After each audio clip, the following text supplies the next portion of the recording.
Welcome to the November 2023 meeting of the York City Zoning Hearing Board. And since I almost forgot myself, let me remind my friends at the table to please turn your microphones on. Good thing. Let me introduce first who we are. You probably have met Monty McMillian, our zoning officer, and with him is Nancy Griffin, the city planner, and former zoning officer, so we've got two great minds representing the city today. The members of the board, from your left, Sina Jenkins, Adam Nugent, Hello. Nick Holman, Elspeth Bupp. You may have heard the name. She's taking a different job in a couple of months. And I'm Franklin Williams, currently chair of the board. To my left is Andrew Harold, our solicitor, and Karen Brown, our stenographer.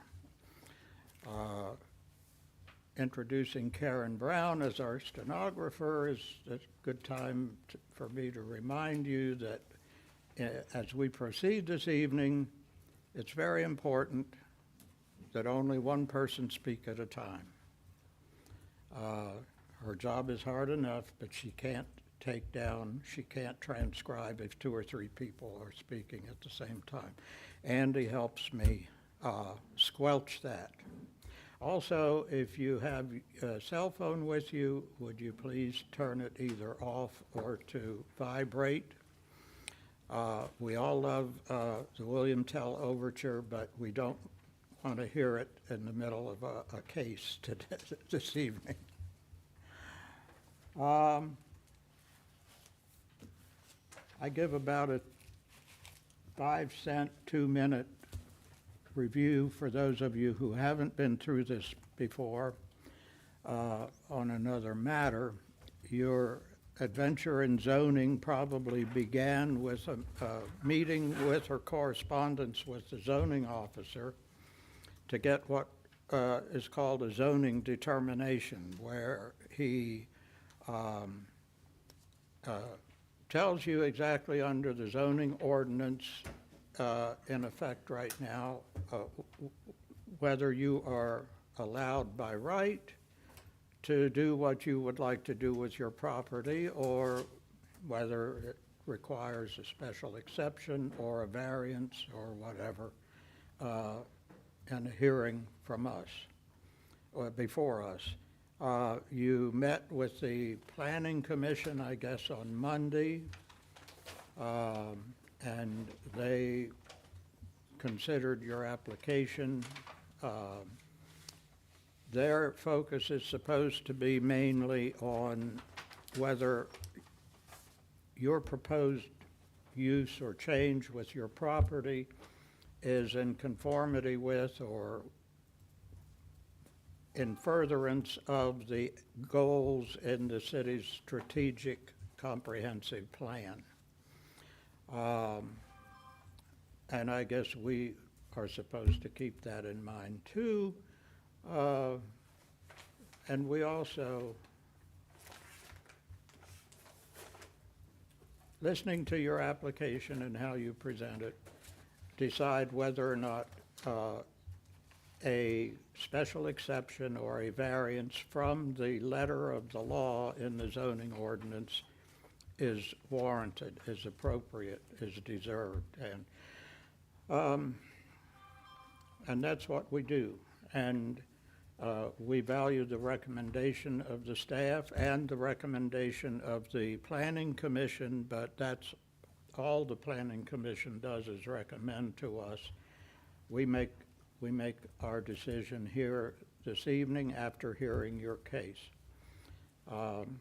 When our solicitor reads in your case, we'll ask you to please come to the podium. I will ask you to please speak up. This meeting is not the appropriate place for pillow talk. Speak up so everyone in the room can hear you, and also, speak fairly close to the microphone, but not right up against it, or we get that bus station effect, airport echo type thing.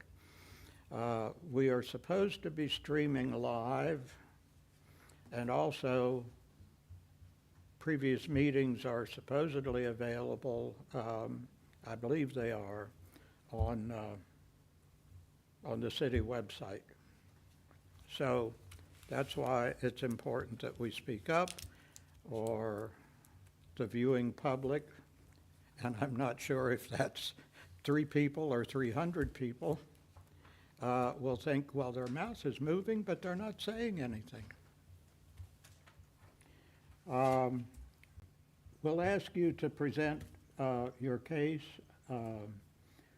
and describe what it is you want to do, and why you think we should grant the variance or the special exception, or both, or whatever it is you need. And we will ask questions after you have had your opportunity to present and to be questioned by the board. We will ask if there is anyone in the audience with any questions for you. Or then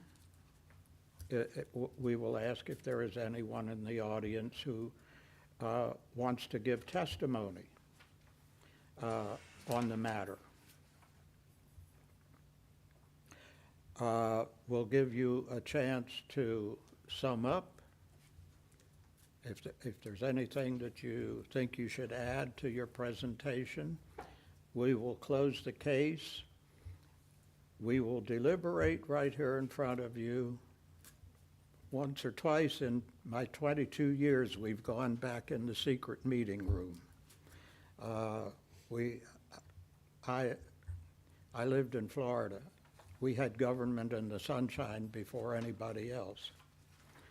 I'm a great believer in it. Then we'll vote. And I promise you a full and fair hearing. We, frankly, I think all of us here enjoy voting yes more than we enjoy voting no, but we have an obligation and a duty to the neighborhoods and to the city. What did I forget? Just to swear everybody in. Swear everybody in. I didn't forget it. I was just waiting. Will everyone please rise and raise the hand you commonly use? Do you solemnly swear or affirm that the testimony you give here this evening will be the truth and the whole truth? Let the record reflect that everyone present was duly sworn. And without objection, would you read in our first case? Thank you, Mr. Chairman. The first case this evening is case number 40-2023-Z-V/SE.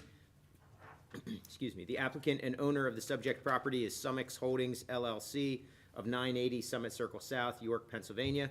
The subject property is located at 636 Pennsylvania Avenue, which address is located in the RS2 Single Family Attached Residential Conservation Zoning District of the City of York. The applicant seeks several variances and a special exception to permit a multifamily dwelling conversion from a different use. First, the applicant seeks a definitional variance to permit a multifamily dwelling conversion from a different use from a single-family residence. Next, the applicant seeks a variance to permit up to 2 dwelling units, which exceeds the allowable density requirements set forth in the City of York zoning ordinance. The applicant further seeks a variance to permit a conversion in a property which has not been vacant for at least 2 years as required by the zoning ordinance. The applicant also seeks a variance from the requirement that the applicant provide 3 off-street parking spaces. The applicant can provide only 2 off-street parking spaces. Finally, the applicant seeks a special exception to permit a multifamily dwelling conversion from a different use, a use permitted by special exception in the, I'm sorry, is this in the UN2 or the RS2? In the RS2 zoning district. The application was reviewed by the planning staff of the City of York. The planning staff recommends denial of the requested variance related to the definition of multifamily dwelling, conversion from a different use, as well as the requested variance to reduce the required number of off-street parking spaces. The planning staff recommends approval of the remaining variances, and the planning staff recommends approval of the special exception if and only if all variances are first approved. The case was heard by the City of York Planning Commission on October 9th, 2023. By way of unanimous vote, the Planning Commission recommended approval of the requested variances and the special exception. The record before the board this evening consists of the application itself, the deed to the subject property, an aerial view of the subject property, a page of floor plans, and 8 pages of photos of the subject property.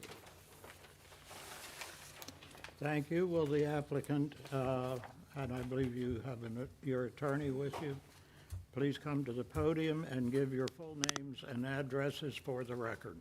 My name is Janie Catherman. I'm with the law firm of Barley Snyder, 100 East Market Street, York, PA. My name is Shindy Shao. I'm the owner of Summix Holdings. It's 980 Summit Circle South, York, Pennsylvania. Can you spell that? Summix Holdings. S-U. No, your name, I'm sorry. Okay, last name is Shao, X-I-A-O, and first name is Shindy. It's X-I-N-D-I. Thank you. One thing, there also is a letter from the redevelopment authority that you didn't mention. Oh, okay, thank you.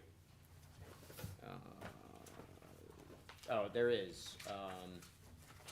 And that letter is dated October 19th, 2023, from the Redevelopment Authority of the City of York. Thank you, Mr. Holman. Appreciate it. Is it the same letter he has been sending for years? Probably. Okay. The floor is yours. Okay. If I may, before we jump in, as a preliminary matter, it was read off that one of our requested variances relates to the parking. That has actually been withdrawn. We have sufficient 3 spaces. Perfect. And I can confirm that with the zoning ordinance, officer, I believe. I never went there, but last meeting, y'all said y'all have 3 parking spaces. Yes. But from what we're looking at, it's hard to tell from the picture, so. And I'll have the applicant testify as to the number of spaces, but we are withdrawing that requested relief. Okay, so as mentioned, the applicant is Summix Holdings, and Mr. Shao is present with us tonight if you have any specific questions about the property. We're here seeking relief for the property at 636 Pennsylvania Avenue, as was mentioned. The applicant purchased this property in December of 2022, so he's coming up on a year of ownership. At the time of his purchase, the property was advertised and represented as being a 2-unit.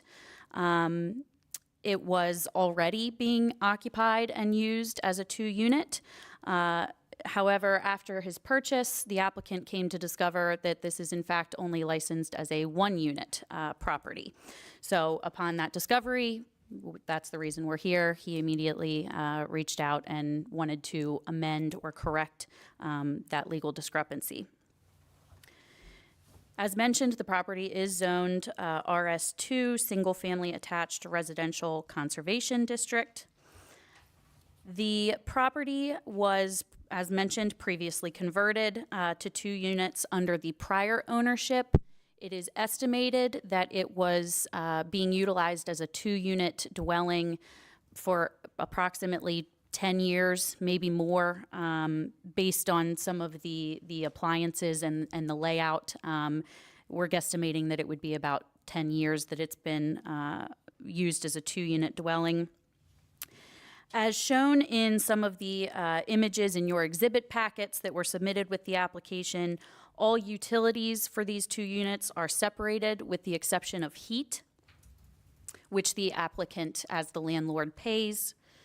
There is separate access in both the front and the rear of the building for the 2 separate units. There is 1 unit on the first floor and 1 unit on the second floor. each with separate living spaces, including kitchen, bathroom, bedroom. The total space of the two combined units is 2,154 square feet. The first floor is about an approximately 900 square foot unit. The second is about a 1,200 square foot unit. So as you heard, our requested relief is multifaceted or multi-layered. The first relief or request for relief that we are seeking is a variance from the definition of multifamily dwellings conversion for a different use. The definition under section 304.01.02.002A of the ordinance is the conversion of any commercial, industrial, or institutional building to be used as a multiple family dwelling. Well, we don't really have that here. It was none of those things. It was previously a single-family, one-unit residence. It is still being used residentially. However, it was converted to a two-unit. So the definition doesn't contemplate conversion from what was a residential use to still a residential use in the one-unit to two-unit conversion. So the request is a variance to permit consideration of a conversion under this section whereby the use was residential before and residential now. And Andy, I don't know if you have, or the board, if you have a preference to just go through all of our requested relief, or should I pause after each one and have a dialogue about that? Typically, they go through them all at once. Is Okay. the board okay with that? That's fine. Yep. Okay. Thank you. So that is our first requested relief. The second requested relief is again a variance. This is a dimensional variance from section 1304.01-1.02.002. This is the limitation on the number of units per acre that you can have in the RS2 district. The maximum dwelling units per acre in the RS2 is 15. This property is 0.0738 acres. When you do the math conversion, we're entitled to 1.1 dwelling units. Well, you can't have 1.1, and we also exceed that with 2. So the variance would be a request to allow 2 units on a 0.0738 acre tract, which I believe converts to 3,200 square feet. The third request is, again, another variance. This is from section 1304.01-1.02C1. This is the section under multifamily dwellings conversion from a different use for special exception provisions. And one of those provisions requires that a building must have been vacant for at least 2 years in order to allow the special exception. At the time of applicant's acquisition of the property, only one of the units was vacant. The other, we believe, has been continuously occupied, so we can't meet that 2-year vacancy requirement. Therefore, the request for the variance is to waive the 2-year requirement on one of those units. Again, the parking waiver was withdrawn. We have sufficient parking for the required 3 spaces. And again, applicant can certainly answer questions or provide testimony after the presentation if there are any. And then the fourth requested relief is kind of the overarching, the big picture, what we're looking to do here, which is the special exception to allow the multifamily use. And I'll just run through briefly the standards for a special exception in this case, the first of which is the purpose. The intended purpose of the proposed use should be consistent with the city's planning objectives, with their comprehensive plan. We believe that the special exception here will allow the lawful use of 2 separate units constructed on the property. It's consistent with the purposes stated in the city's ordinance. It's consistent with community development goals relating to growth, economic stability, and quality of life. And we don't believe that it's inconsistent with the general purposes or the city's community development objectives. The second criteria is compatibility, that the proposed use shall be in the best interest of the properties in the general area. And I'm just summarizing these criteria, not reading verbatim. And the proposed use should be reviewed as to its relationship and effect on surrounding land uses, particularly with conditions relating to air, land, water, noise, potential hazards, congestion, light, air circulation. And here, again, no material environmental impacts with respect to pollution, noise, hazards, glare. We also believe that the use of the property for 2 units is compatible with the general character of the surrounding neighborhood. Next, suitability. The proposed use should be suitable for the property in question and designed, constructed, and operated so for the anticipated activity, for the frequency of use, the adequacy of the space, traffic congestion. Again, no material negative impact. We believe it is compatible and suitable for the character of the surrounding neighborhood. That there is an adequacy of space, as is evident by the fact that this has been already existing as 2 units for several years. No increased traffic generation, and again, just overall suitability for the nature of the surrounding neighborhood. Next is serviceability. Assurance should be made as to the adequacy and availability of utility services. Again, all public services and utilities are available to the site and are being served at the site. Or by such services at the site. Next, we have accessibility. Proposed use shall provide adequate ingress and egress, interior circulations for pedestrian and vehicles. Again, testimony from the applicant will state that there are 3 parking spaces provided for vehicle ingress and egress to the rear of the property. And as stated earlier, there is an access point to the units, both in separate access points to the units, both in the front and the rear of the building. Next is conformity. The proposed use shall be in conformance with all application requirements of the zoning ordinance.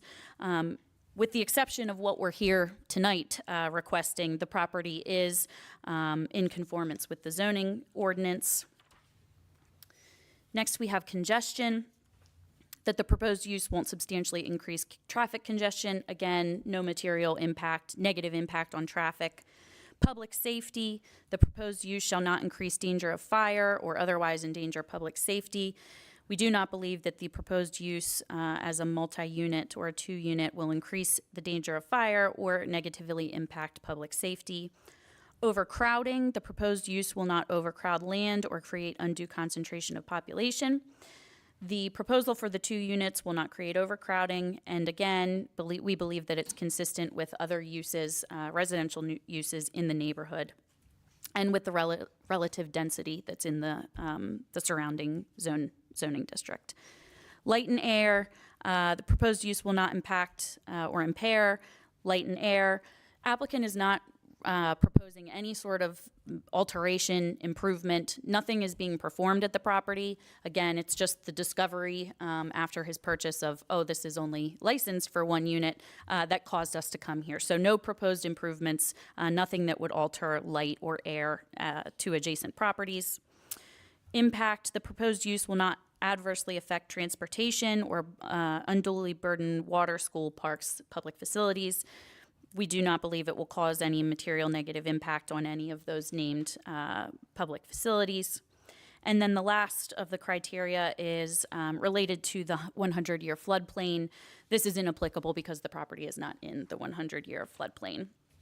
So just to kind of conclude my part of the presentation, and then, as I mentioned, certainly open it up to whatever questions the board may have, I would just reiterate again that the applicant isn't making any alteration, isn't proposing to do anything here.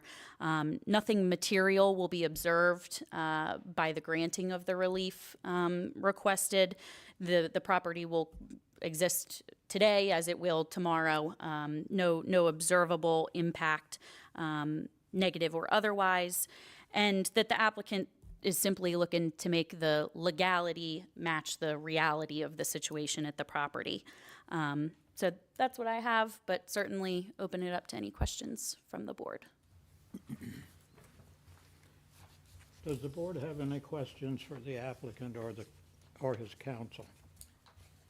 I have 2 questions. The first is, are there tenants currently occupying the building? Yes, so the second floor unit has a long-term tenant that has been occupied since the past probably 7 or 8 years. And the first floor, since our acquisition, we did place a tenant since April of this year. Okay, and second question is there anyone here who is interested in this case in particular? And if not, how do your neighbors feel about your property? They have no objection, because it's a very typical rental unit in the neighborhood. And I Gotcha. believe, other duplex or two units exist within the neighborhood. Okay, pretty standard for that neighborhood? It's very typical, that's why it did not raise any suspicion when we did the acquisition, that it was only a single unit. It's a very typical two-unit in Avenues, I would say. Okay, thank you. And I should have checked, I apologize. Does everyone have the exhibit packets with the photos? Yeah, okay, Do you have an extra? I do. I had a few questions. The, what does Summix Holding do? I mean, are you a property manager? Do you buy properties and do you have other properties in York? Yes, I do. I own a few properties in the city and in other township. Okay, And the LLC is just the holding company of these properties. okay.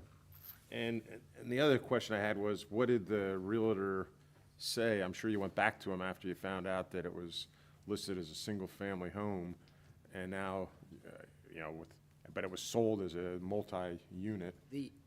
I don't want to test, I mean, it's a good question. I will tell you that most of these realtors will say, we have no responsibility. Okay, It's, all right. yeah. I mean, again, I should have let you answer, but that's typically what most of the realtors will say. So even you go back to look at the advertisement from last year, it still states it's a two-unit. Okay. I mean, it's obvious it was a two-unit. I mean, It's a so, very typical unit for the Avenue, so that's why, with our experience, we didn't really raise any suspicion at that time either. okay. Yeah, thank you. Any other questions? Yes. Hi. Wondered if anybody knows whether it had ever been inspected by the city. Do we know if it was on a list of rentals to be inspected? I happen to know the history of this property only because my friend lived there for many, many years. So initially, she lived on the second floor and the landlord lived on the first floor. That was many, many years ago before I worked for the city. I knew nothing about, getting it inspected and licensed and everything. But her landlord, I guess, at that point in time owned it, the owner of the property. So that's why they probably figured, well, you don't need to get it licensed and inspected because they live there. But after she moved out, I don't know what happened between that time. So I want to say it was probably 9 years ago or so when she moved out. So that's probably what had happened. That it wasn't licensed and inspected as a two-unit because she didn't feel as though she needed to do that. She didn't feel as though she had to do that. But in between my friend living there on the second floor, and now, I have no idea. That's just history. Long time ago history. Thank you, Nancy, that makes You're sense. welcome. If it was owner occupied, Was. they might, yeah.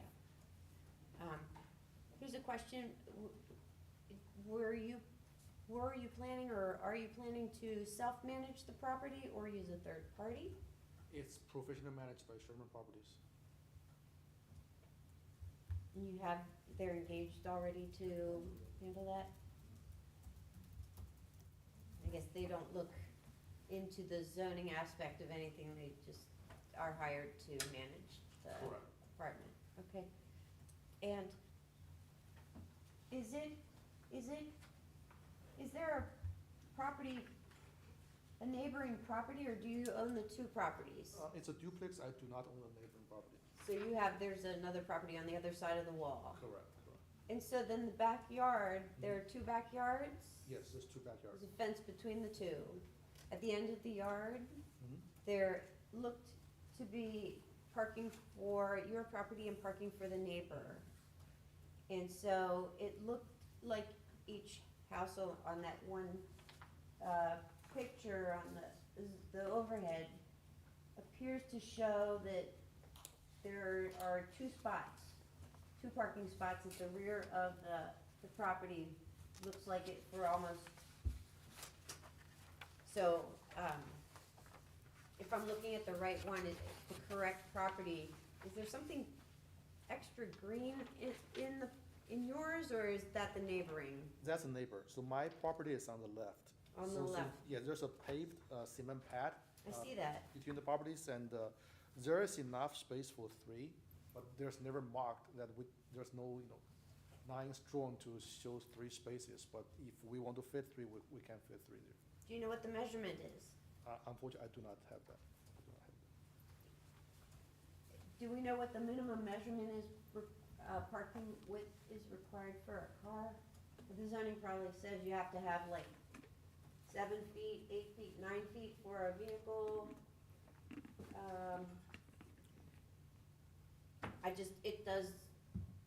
I don't see how you, Yeah, the picture's very deceiving because there's Yes. a garage on my left side. I see So that. That's really block the view of the extra space we have. So are you 1, 2, 3, or? I don't notice any of the other properties on this overhead aerial having 3 squeezed in. I understand what you're thinking, and just not quite sure what size car that would be. I mean, 2 doors down, there's somebody in the backyard even, but And also there's plenty of parking space up front as well, on the street parking. street parking, understood that. So I guess I'd like to know what the width of that lot is and whether it is truly feasible to fit 3 cars in there based on the required width. Does, if we approve the items that we need to approve, is there not an inspection afterwards? Okay, so if there wouldn't be enough for 3 cars, he would have to come back here and he would have to get the approval once again, correct?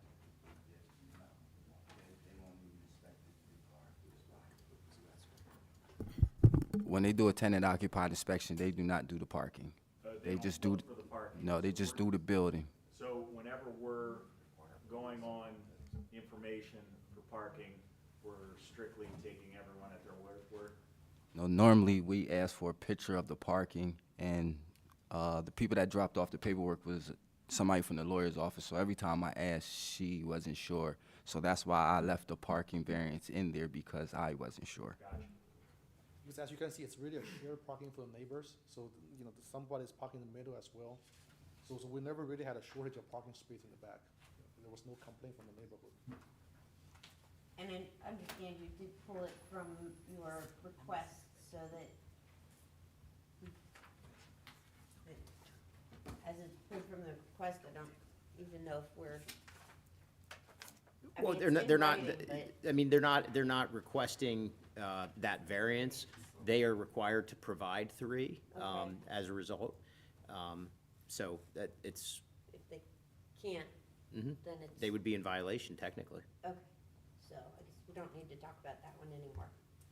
Just, And I mean, I would note that the, if it became an issue, people could complain, and it could be looked at. okay. All right. Did you say, do we know what the makeup of the block is? Is it all single family and 1 multi-unit? Are they all multi-units, or is it sort of evenly split? It's a mix of both. I can't say if it's evenly split, but there are numerous 2-unit buildings on that same on the same block. Because I look at the density, right? Mm-hmm. And whether we should, convert a whole block of single family into multis, or if it's a reasonable mix that can afford the extra units, so. Pennsylvania is usually a lot of, A lot of both. Right. Yeah. that's almost apartment row. It's a very typical unit for the neighborhood. Are you offering them as 1-bedroom and 2-bedroom units, or The first floor is a 1-bedroom unit, 1-bedroom and the units? second floor is a 2-bedroom unit. Because it's larger. Yeah, because it has a 3rd floor attic as well. Okay. Thank you. I think, and you said you do or don't know your neighbors? I do not know my neighbors. But I have conversation with them, but I do not know them on a personal level for this one yet. Okay. Thank you.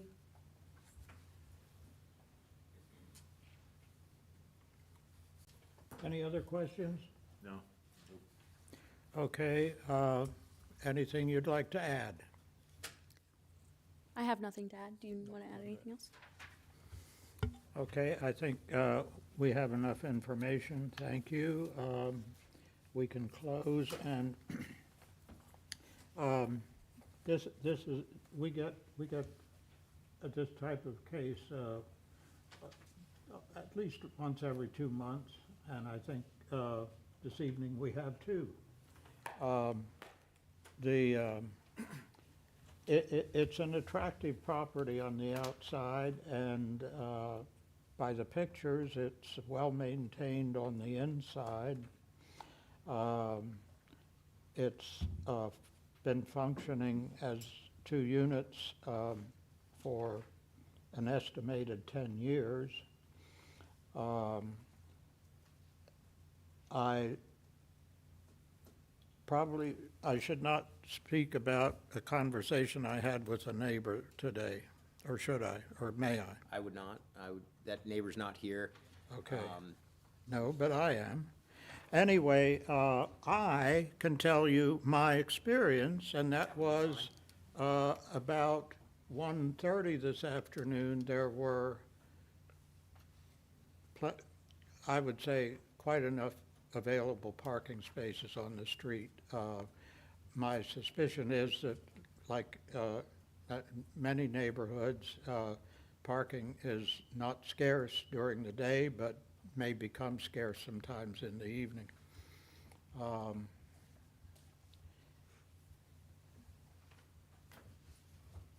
But my inclination would be to approve the requested variances and special exception. There are times when, if you can't change the building, change the blueprint. I would just add that I did find in the deed that the width of the property is 20 feet, so, 20 feet? 20 feet, so that's what they have to squeeze in 3 vehicles versus what's going to park out front. Just for the record. Any other comments? No? Yeah. Would anyone like to make a motion? Yep, in case 40-2023-Z-V-SC, I'd like to move to approve a variance to the definition of multifamily conversion from a different use as defined in section 1304.01-1.02.002A at 636 Pennsylvania Avenue in the RS2 zoning district. I second. It's been moved by Mr. Nugent and seconded by Ms. Jenkins to approve the variance to the definition of multifamily conversion from a different use. Calling for the vote, Ms. Jenkins? Aye. Jenkins, aye. Mr. Nugent? Aye. Nugent, aye. Mr. Holman? Aye. Holman, aye. Ms. Bupp? Aye. Bupp, aye. And Williams, aye. I'll move to approve a dimensional variance for multifamily conversion from a different use found in section 1304.01-1.02.002 to include conversion of a single-family home into 2 units for the property at 636 Pennsylvania Avenue in the RS2 zoning district. I second. It's been moved by Mr. Nugent and seconded by Ms. Jenkins to approve the dimensional variance for multifamily conversion. Calling for the vote, Ms. Jenkins? Aye. Jenkins, aye. Mr. Nugent? Aye. Nugent, aye. Mr. Holman? Aye. Holman, aye. Ms. Bupp? Aye. Bupp, aye. And Williams, aye. I'll move to approve a variance to waive the special exception to exception provision that the property must have been vacant for 2 years found in section 1311.11 C1 for the property located at 636 Pennsylvania Avenue in the RS2 zoning district. A second. It's been moved by Mr. Nugent and seconded by Ms. Jenkins to approve the variance to waive the special exception provision that the property must have been vacant for 2 years. Calling for the vote, Ms. Jenkins, Aye. Mr. Nugent, Aye. Mr. Holman, Ms. Bupp, Aye. and Williams, aye. And I'll move to approve a special exception to allow multifamily uses defined in section 1304.01-1.02.002 at 636 Pennsylvania Avenue in the RS2 zoning district. A second. It's been moved by Mr. Nugent and seconded by Ms. Jenkins to approve the special exception to allow multifamily use. Calling for the vote, Ms. Jenkins. Aye. Jenkins, aye. Mr. Nugent. Aye. Nugent, aye. Mr. Holman. Aye. Holman, aye. Ms. Bupp. Aye. Bupp, aye. And Williams, aye. Thank you. You're Thank approved. you very much. Thank you very much. Nice presentation, by the way. Yes. Very much so. Do you want your copy back? If you didn't have.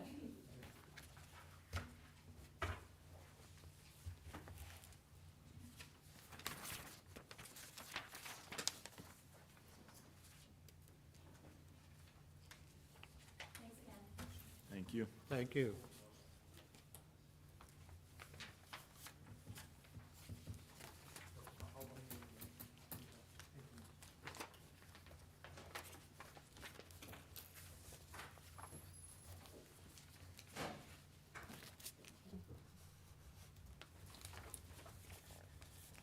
Ready when you are. Okay.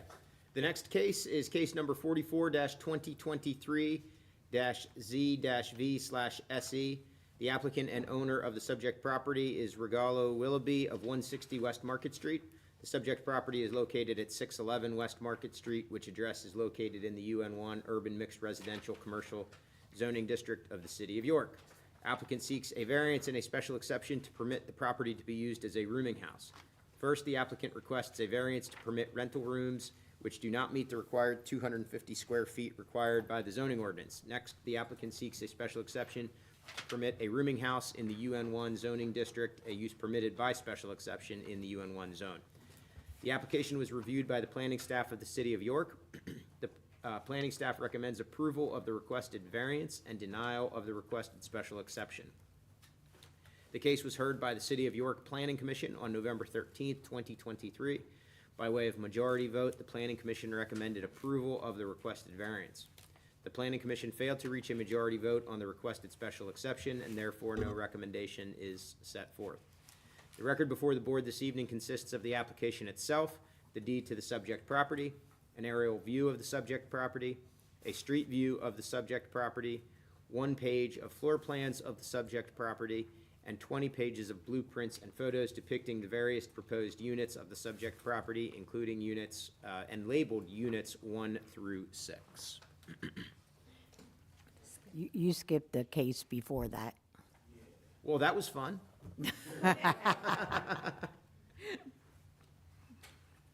I Since sure you- did. 649. Well, since you read that one in, is there any reason we can't proceed? I see no reason that we cannot proceed on that because it has been read in. I would amend that to say that this is case number 45-23-Z-V. I apologize. Is it 45 or 44? 44. 44. End it again there, Counselor. Wait a minute. 40, 44. I'm sorry, 40, the first case was number 40 held over from October. Right. This case is number 44. Yes. I apologize. I was correct in the first case number listed. We'll get there. Yeah, I apologize. Please give your name and address for the record. Regala Willoughby, 611 West Market Street, York, PA 17401.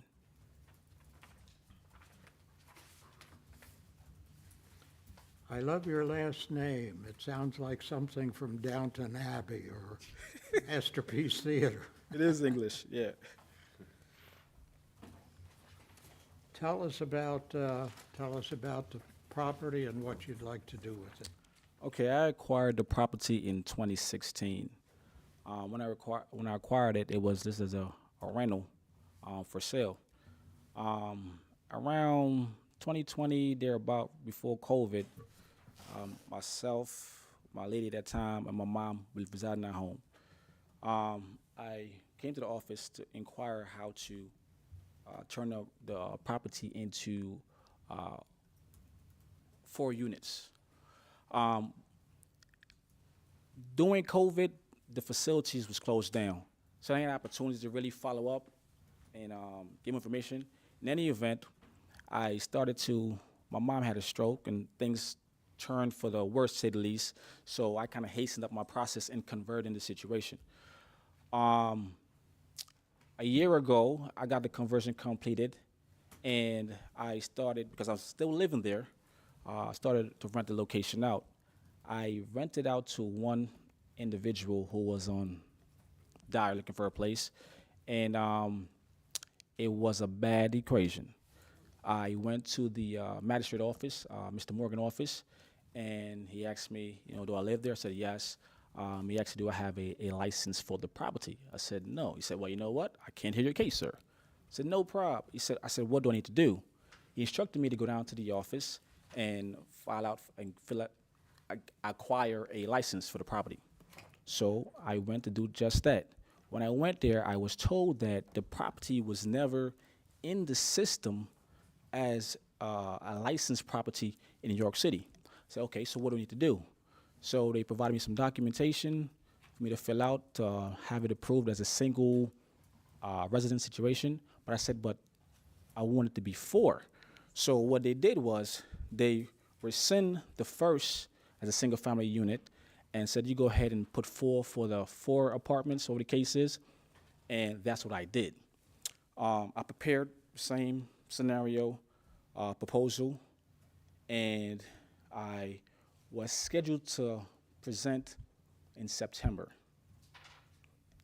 And the day in question, Mr. McMillan and a gentleman from another from city member came to the property, and a commotion took place.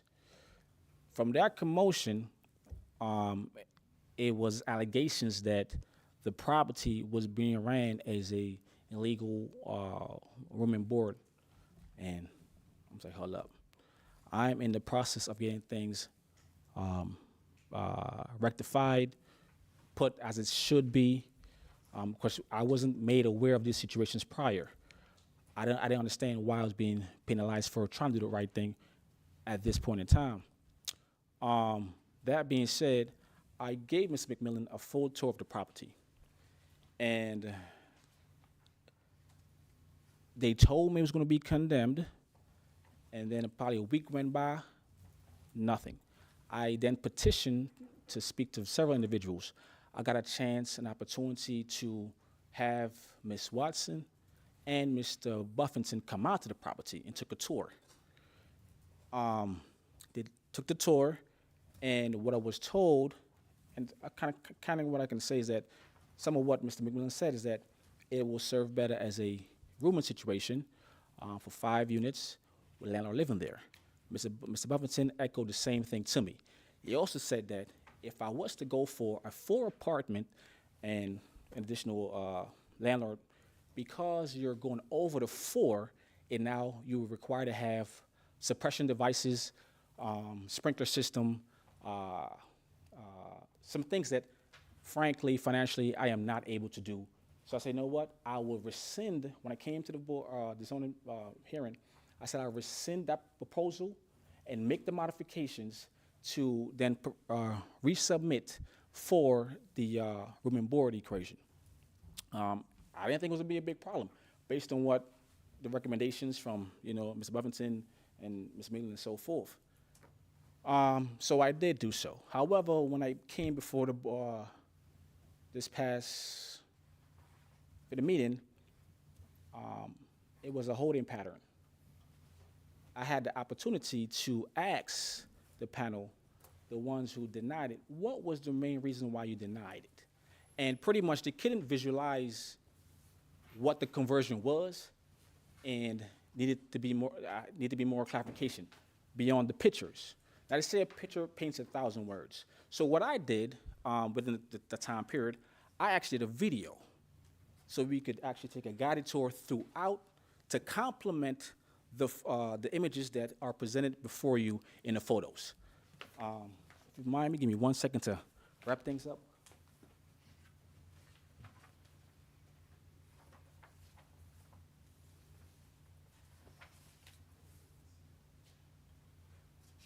And I will hold this up for you. Mr. Willoughby, does the zoning officer have a copy of this video? No, this was done, like I said, when I came to the meeting, after asking doing the open forum, what was the reason, what I did to make it more, I guess they couldn't really quantify the changes from the previous proposal to the second, what I'm doing right now. But, so I said, you know what, to make it easier, since I can't invite everyone to come to the property, what I did was, within those last 2 days, I shot a video. They're welcome to have a copy of this. It's on, I could bring a thumb drive for them. That wouldn't be an issue. I understand, yeah, okay, first of all, yes, thank you, because we would need to add that to the record. The question that I think that I have, before we go too far down this path, is, has the zoning department made a determination as to whether or not this fits the definition of a rooming house as it is currently configured? So just to clear up, what he's talking about is Monday night's planning commission meeting. Right. So they were some people with the layout of the house were a little confused, and some of them, that's why you see the third one was, a split decision on their recommendation. But, okay, what are you asking? Well, I'm sorry. asking if we have before us an application to grant I think a special exception, is it a variance or a special exception for the use? Special exception. A special exception for a rooming house use. My question to the zoning department is, you've been in this house, you've inspected this house. Does this have you made a determination that this house meets the definition of a rooming house as it is currently configured? Because if you have, I don't think that we need to go, that we don't have before us an appeal of the zoning officer determination, okay? It seems to me that the zoning department has made a determination in that they have directed him to file an application for a rooming house, okay? And that is really, that determination is not really before this board. Unless you tell me that you have not made a determination that it fits the definition of a rooming house. Well, when we got the complaint about it being an illegal rooming house, it came to the PMI, Greg Wilson. So being that I was going in zoning and he was coming up with his case that same day, I decided to go to put eyes on the unit. Then when we went there, it was set up, the configuration is challenging. So when I came back to the city, I talked to Buffington, and he asked me what is my honest opinion. I said the way it look is set up as a rooming house, because it can't be apartments if they don't have all amenities. They didn't have full kitchens and bathrooms and everything in one apartment. So that's when Buffington and Nona Watson went out there and checked it out, and he came back and said, yeah, he's going to go for a rooming house. That'd be the best option the way the house is set up. So that's why he's here doing it for a rooming house. Is there a letter, I don't think I didn't see any letters from the zoning officers in these packets. I mean, based on that, I think that the testimony thus far has been that the city has made a determination, the zoning department has made a determination that this is a rooming house, okay? I don't think that it's a worthwhile endeavor for us to spend a lot of time debating because that is not before us tonight, okay? That's my take on this. I understand in looking at the pictures, they do have resemblance to what we would think of as dwelling units. But I think that based on what Monty has said tonight, there's a determination on the part of the zoning department that this fits the definition of a rooming house. And so it's really for you to decide that whether or not the criteria for a special exception are met. Does that make sense? Yes.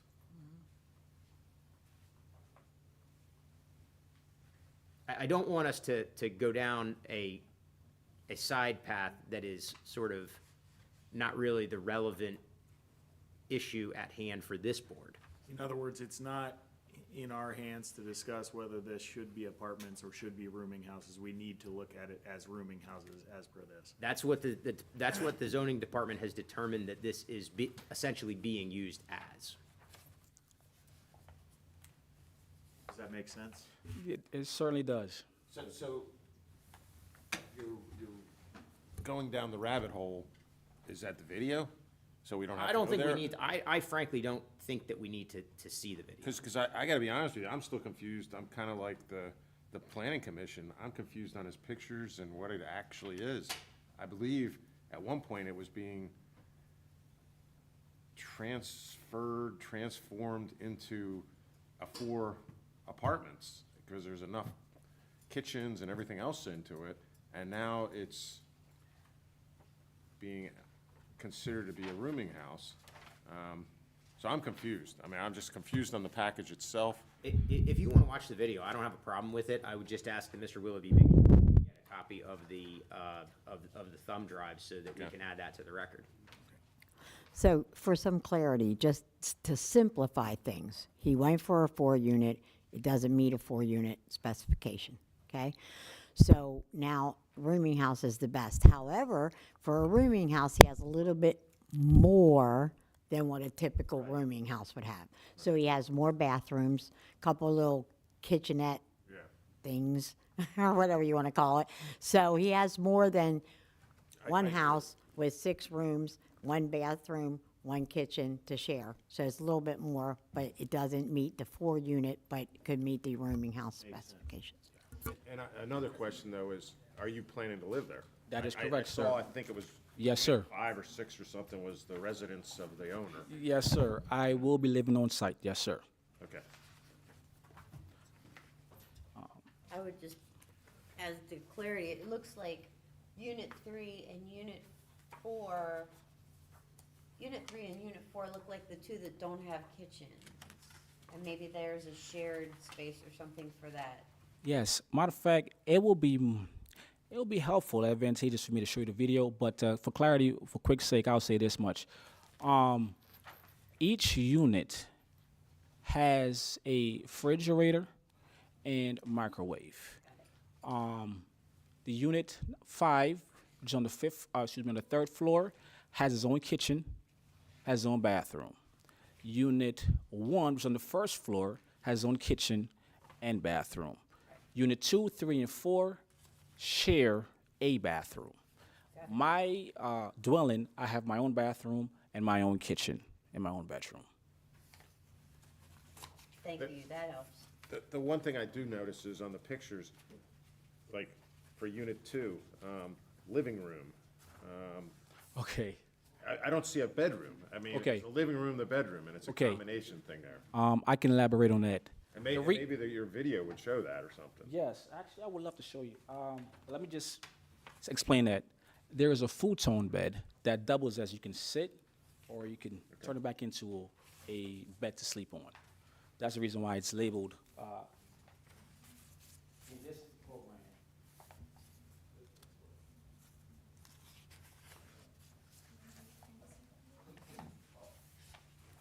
Excuse me, one second, I'm gonna do some Atlanta white moves.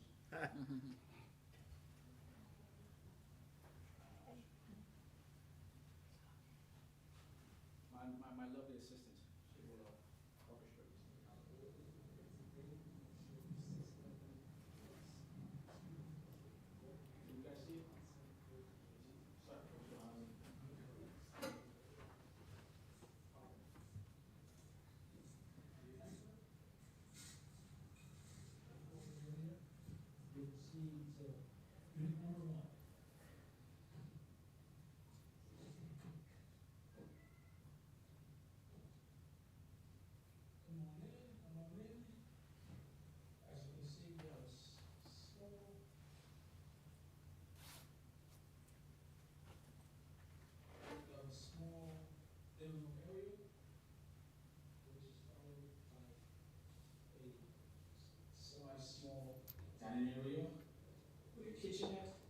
kitchen area space.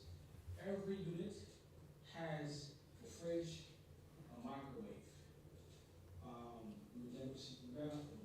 This is all one unit, unit one. Has a stand-up bath shower.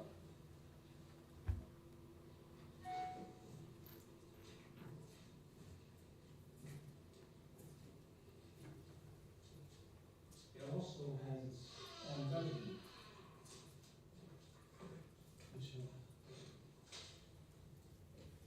Which goes to dresser, closet, bed, nightstand. See, I might have a beautiful art and a wonderful, big, humongous mirror. This is like a height mirror.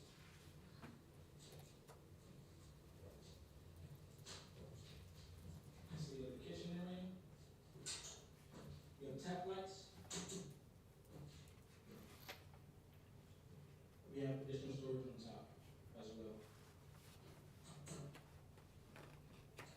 This is all once again unit one.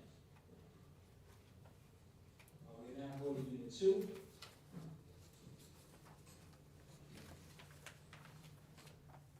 Now we're about to go to unit two. Before we go to unit two, I want to feature the item the fact that we have camera throughout the building. Security is very important to us. We also have digital combination locks for the front door, which require key entry at all times. We stress safety and security. Okay, so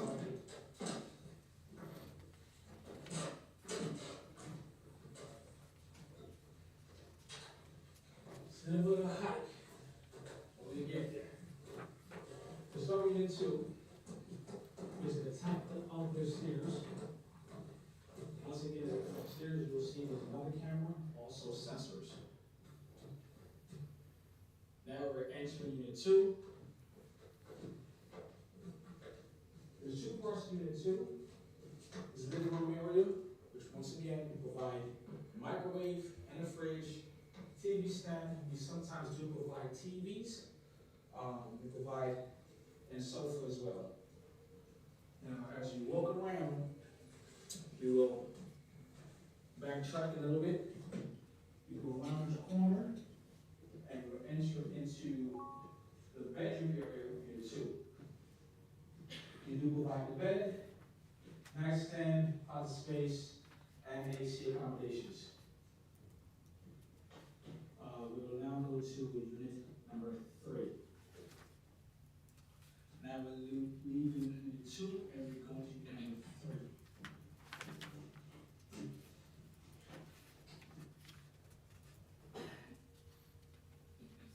Now we're entering unit number 3. Has a nice sitting area. These are nice chic black wood. It's a king size suite with a king size dresser and nightstand, king size bed. As I mentioned before, all units come with a fridge and microwave.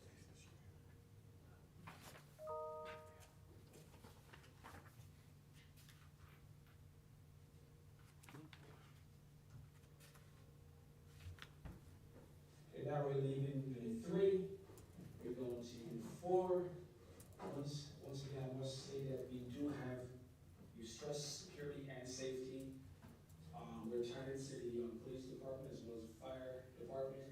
Right now it's not connected, however, as you can see, it's prepared, ready to go once we launch.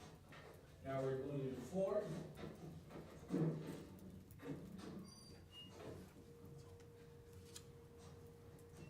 Now we're entering unit 4. Unit 4 is slightly different. Unit 4 has, does have a fridge, a microwave. It has also a little kitchen area with a sink. Here's a futon bed that you guys will actually see, or a bed. It has 2 nightstands and it has a closet with a 4-drawer inside the issue as well.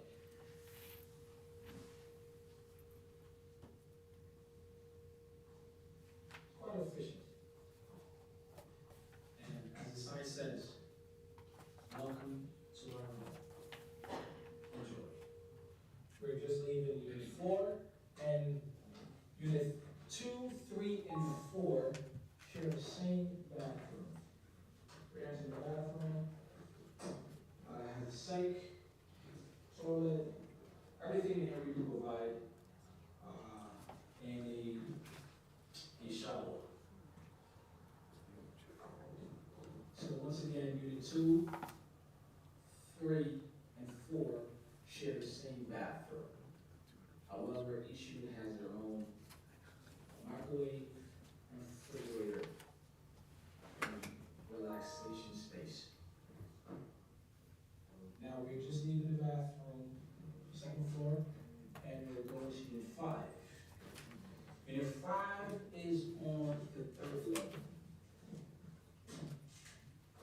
A little bit of a hike, I'm sure you can make it.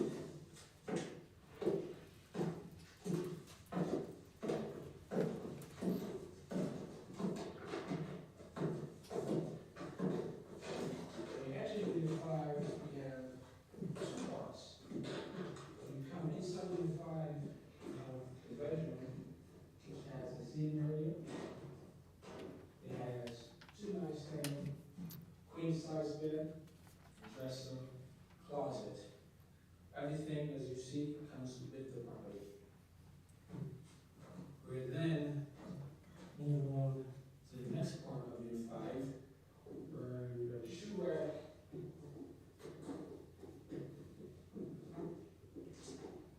a cubby for the microwave, with the edge of the bathroom area, a stand-up shower, a toilet, and a little place for the instruments. And remember, bathroom, wash, brush, floss, and flush. We're now going to the kitchenette area. We've got a fridge, our chair, TV stand, it has its own sink and cabinetry. This is all part of unit 5.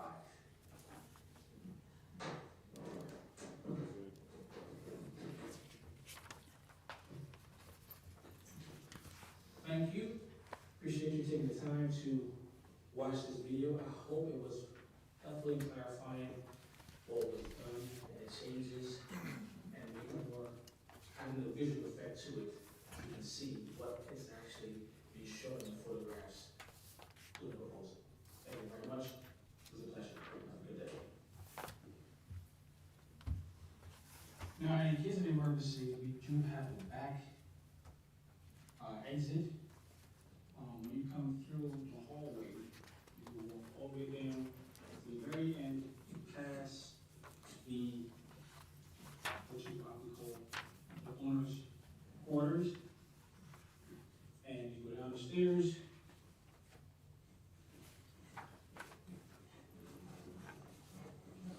And once you get bottom of the stairs, you make an immediate right, and I will lead you straight to the outside door.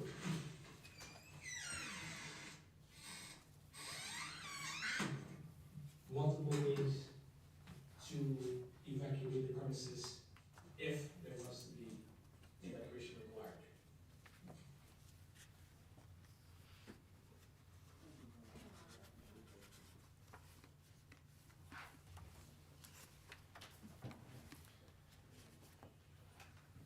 Do we even need?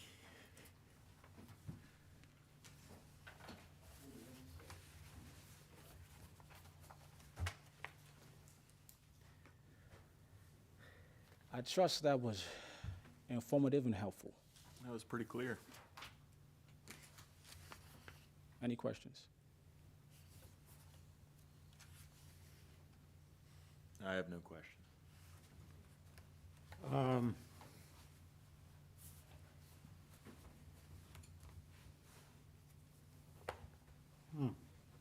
have questions on, For your renters, are you looking for monthly, weekly? What's your plans for your tenants? I mean, are you looking for long-term, you know? Yes, long-term, however, due to the nature of current economy, I know a lot of folks are not in a position to always go long-term.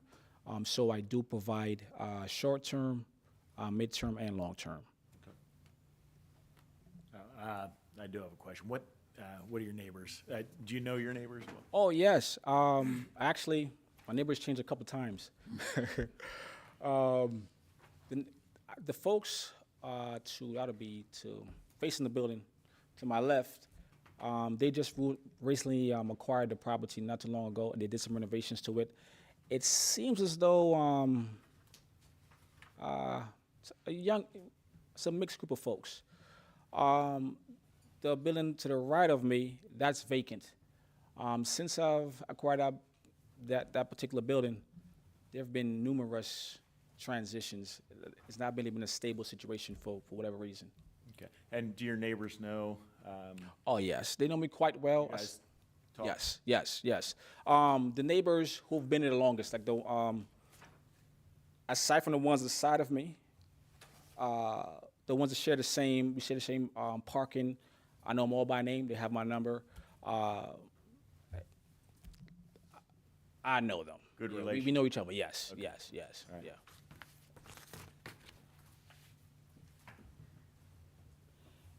Now,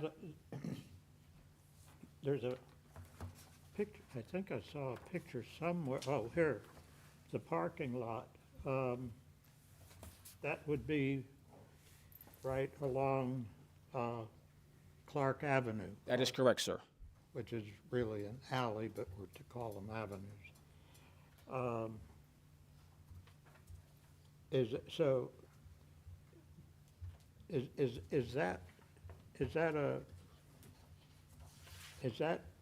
Do you have space Okay. that, I can elaborate on that.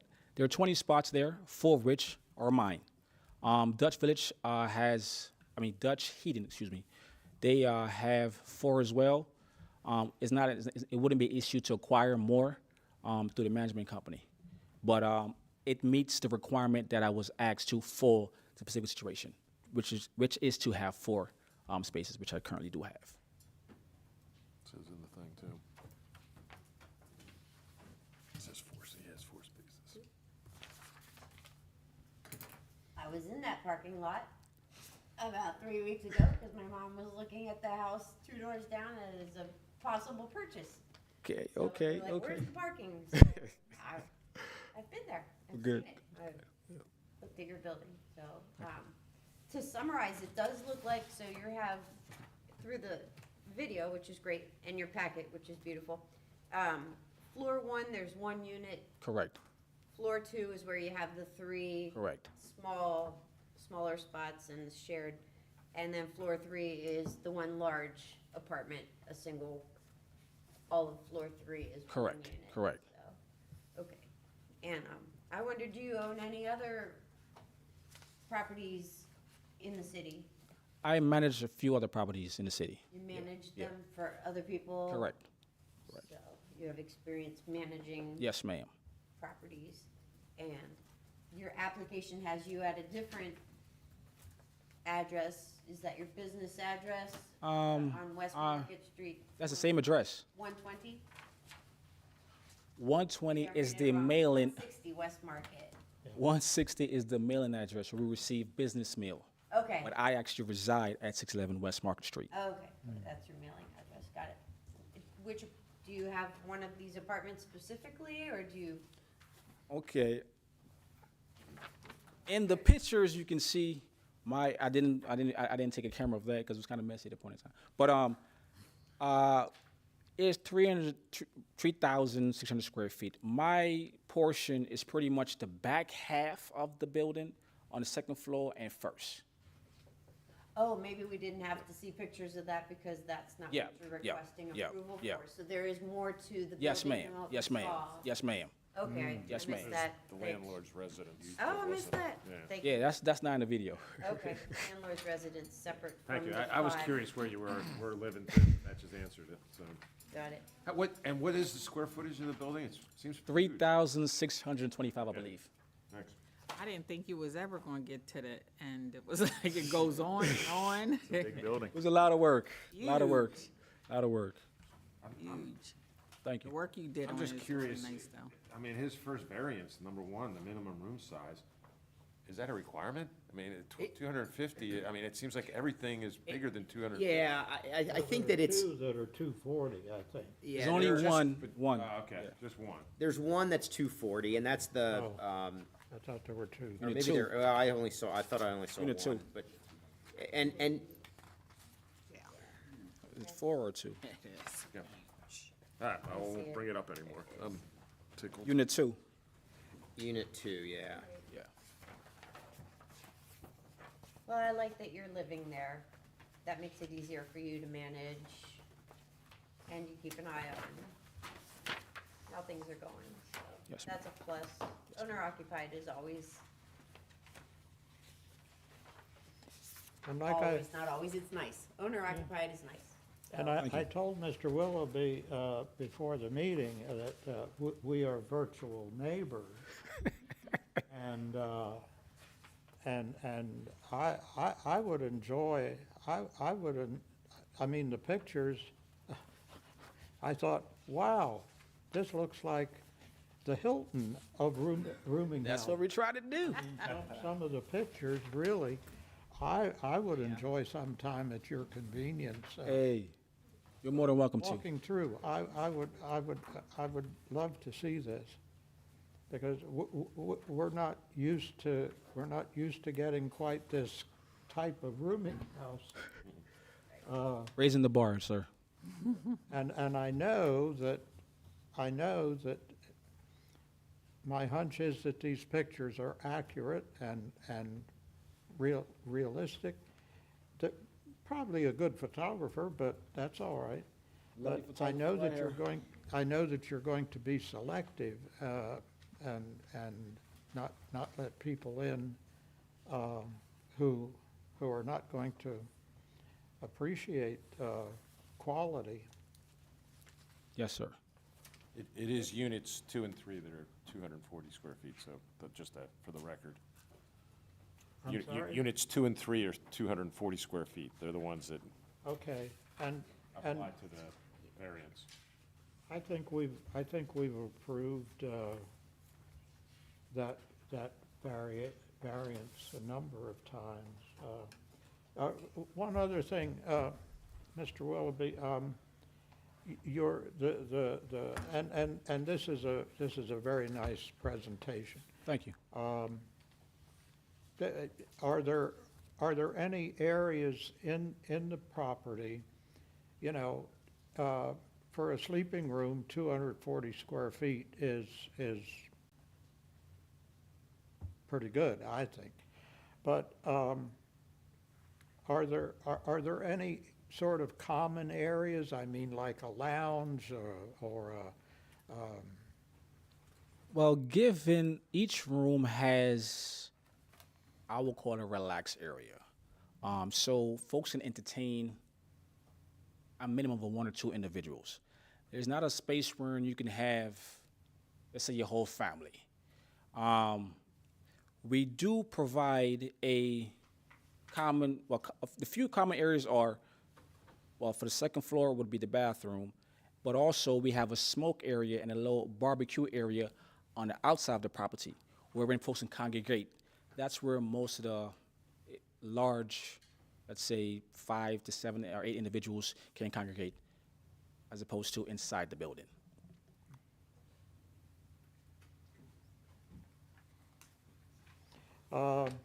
is there anyone in the audience with any questions for the applicant? Is there anyone in the audience with any, who wants to give any testimony on this application? Hearing none, any additional comment from the board? None here. Got it. Would someone like to offer a motion? In case number 44-2023-Z-Victor, at the property at 611 West Market Street, I move to approve a variance that each room be larger than 200 square feet, as defined in section 1304.02-7.17.B1 at 611 West Market Street in the UN1 zoning district. Second. It's been moved by Mr. Holman and seconded by Ms. Bupp to approve the variance to the requirement that rooms be larger than 250 square feet. Calling for the vote, Ms. Jenkins? Aye. Jenkins, aye. Mr. Nugent? Aye. Nugent, aye. Mr. Holman? Aye. Holman, aye. Ms. Bupp? Aye. Bupp, aye. And Williams, aye. Continuing on case 44-2023-Z-V, I move to approve a special exemption to allow rooming houses defined in section 1304.02-7.17 at 611 West Market Street in the UN1 zoning district. Second. It's been moved by Mr. Holman, seconded by Ms. Bupp to approve the special exception to allow a rooming house. Calling for the vote, Ms. Jenkins? Aye. Jenkins, aye. Mr. Nugent? Aye. Nugent, aye. Mr. Holman? Aye. Holman, aye. Ms. Bupp? Aye. Bupp, aye. And Williams, aye. Good luck. Thank you. Thank you. Appreciate your time, folks. Good job on the presentation, too. Thank you. Yes, Thank you very much. That clarified very well. Thank you. Thank you for bringing that. up. Plus, you've got good parking, so that's Good good. parking, you're the parking queen. Yeah, he's got 4 spots, 4 more. So, And it's now, slam dunk. All for the vote. Keep it moving. Okay. Now what case would you like to go to? 43. oh, that was it. Go back. Right. I apologize. Oh, don't. The next case is case number 43-2023-Z-V/SE. I'm apologizing to the applicant because they had to stick around a little longer. But the applicant and owner of the subject property is Judith Arimi, or help me out. Arimi? Okay. Of 353 Majestic Circle, Dallastown, Pennsylvania. The subject property is located at 649 West Philadelphia Street, which address is located in the UN2 Urban Residential Neighborhood Zoning District of the City of York. Applicant seeks several variances and a special exception to permit a multifamily dwelling conversion from a different use. First, the applicant seeks a definitional variance to permit a multifamily dwelling conversion from a different use from a single-family residence. Next, the applicant seeks a variance to permit a conversion in a property which has not been vacant for at least 2 years as required by the zoning ordinance. Further, the applicant requests a variance to reduce the required number of parking spaces from 3 to 2 off-street parking spaces. Finally, the applicant seeks a special exception to permit a multifamily dwelling conversion from a different use, a use permitted by special exception in the UN2 zoning district. The application was reviewed by the planning staff of the City of York. The planning staff recommends denial of the requested variance related to the definition of multifamily dwelling, conversion from a different use, as well as the requested variance related to off-street parking spaces. The planning staff recommends approval of the remaining variance related to vacancy requirements, and the planning staff recommends approval of the special exception if and only if all variances are first approved. The case was heard by the City of York Planning Commission on November 13th, 2023. The Planning Commission recommended approval of the requested variances and the requested special exception. The record before the board this evening consists of the application itself, the deed to the subject property, 3 pages of floor plans, and 7 pages of photos of the subject property.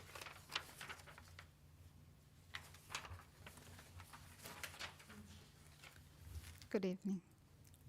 Ms. Arimi? Yes. Could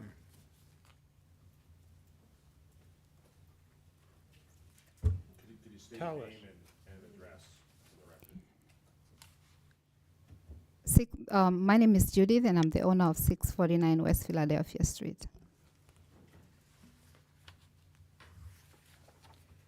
And tell us about your property and what you need from us. Sure. I purchased this property in 2006 through an auction, and it was as it is right now. I did not make any changes to the house.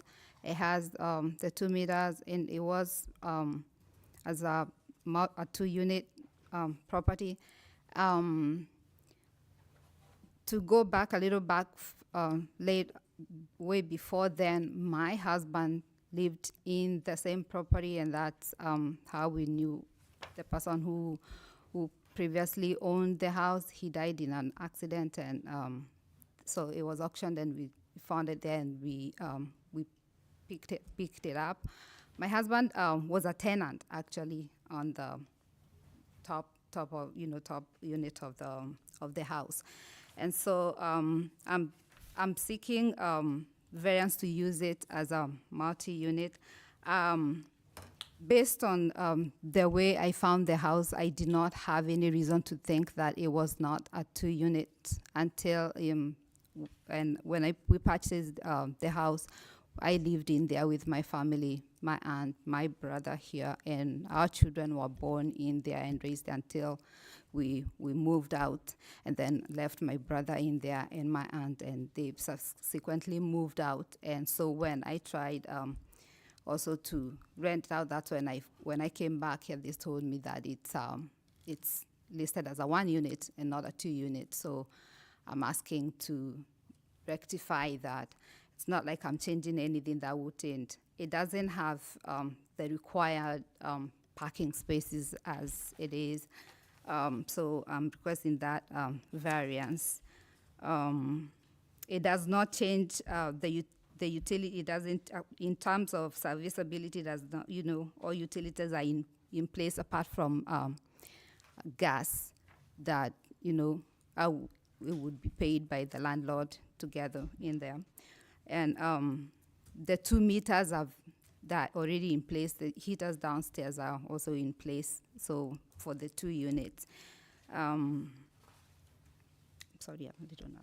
So sustainability. The property has, it has a plenty of space that is not being utilized. Inside there, the property would be optimally used as a 2 units as it is, instead of 1 unit right now. It's what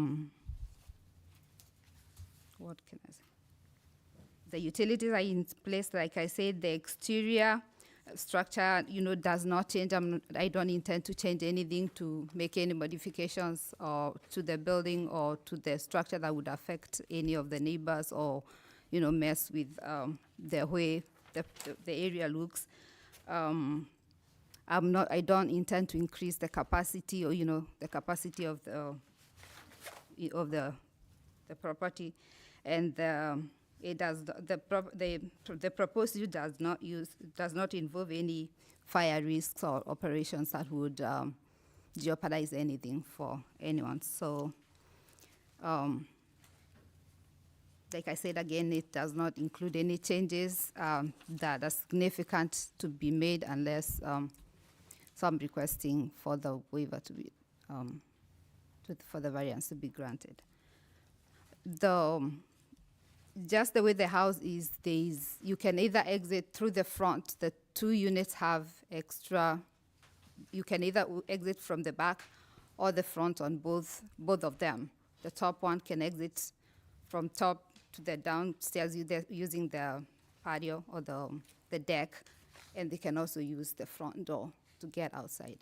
And the person downstairs can get outside and from the back and also the front. So there is no fire problem right there. And this property has been functioning this way since 2006? Like And before that? And even before then, well, before when we lived there as a, a family like that. So they, Yeah. but even way before then, like I said, in 2002, my husband was a tenant there. Okay. That time we were not even together. That time. And do you know the neighbors well? Um, Not really. the neighbors that I knew very, very well, unfortunately, Mrs. Raffensberger, who was in 651, died. So she was elderly. She was a darling. When my children went missing from my house, they would jump the little fence over, and I'll find them in, next to the little place where she used to knit. That's where I'll find, her knitting in there. So we had a pretty relationship. There is Mr. Greg on the right-hand side, and then from there was Mrs. Green. She has aged right there. I'm not very sure where she is right now. I think she was taken up by the children who live like two blocks just down the street. So I know quite a number of them. I know one of them, Mr. Seth, is right here.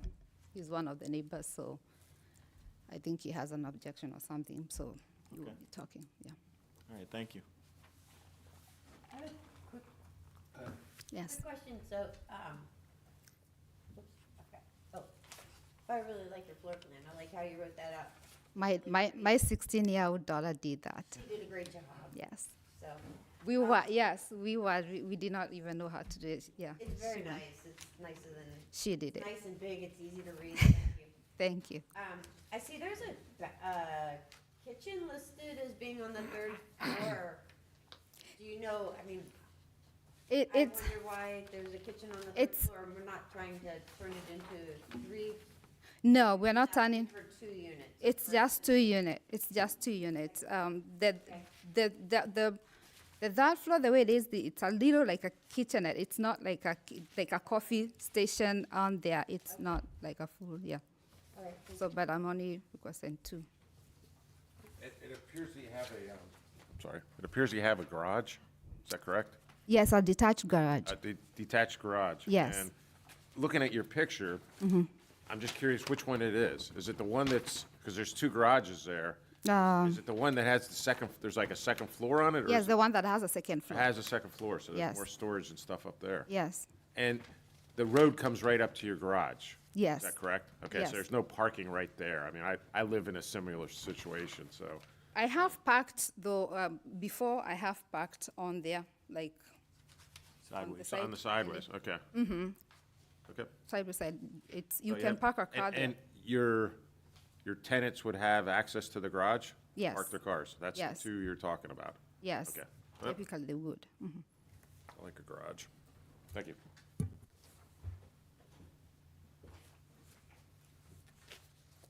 And there is another group here that is interested in this case? Okay, folks in the back? Okay. Any other questions from the board? No. Okay, any questions from the audience for this applicant? Would you come to the podium, please?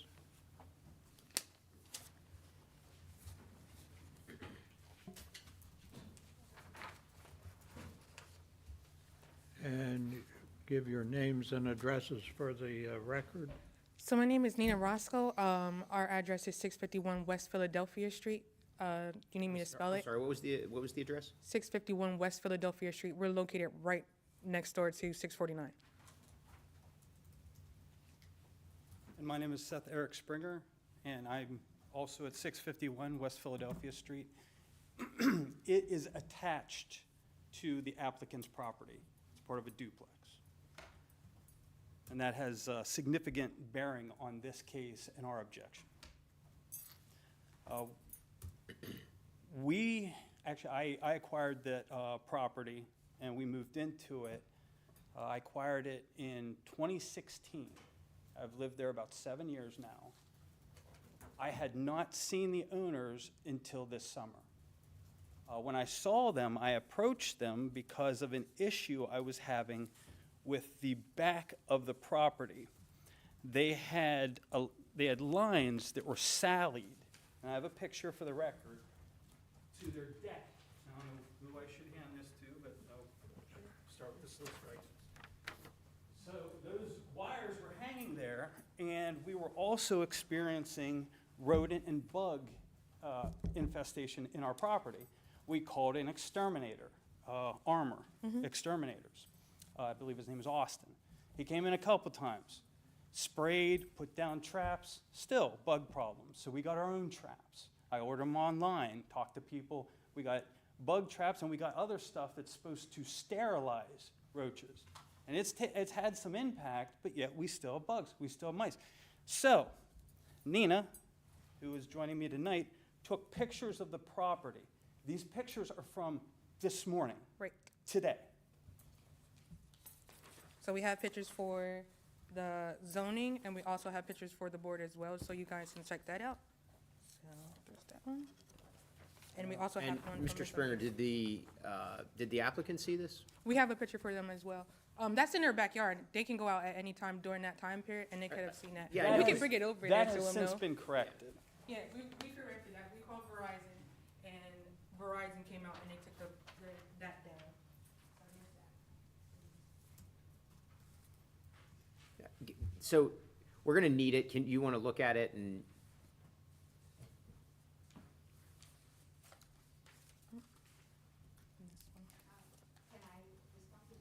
In a minute. But we're gonna need that, we are gonna need that back for the record. So we have separate pictures we have 3 copies of these. These are the pictures that were taken this morning. I made a complaint to the city because what you see in the one picture, there's wood at the bottom window. It is enclosing that window. That window was not enclosed before, which is why I complained to the city. There was a hole there. We now have something in our ceiling. I don't know if it's a mouse, a squirrel, whatever it is, it's in our ceiling. And I think it came in through that hole. They have since moved the wood to cover the hole. Again, not enough. You need to fix the window. Concerns are, when they filed for an application, they listed this as a 1-unit property. I've got a copy of the application with me. Which is also a part of your guys' own record. But they moved in there in 2006. They've been using it, if you believe what they just said, they've been using it for a number of years as a multiple unit property.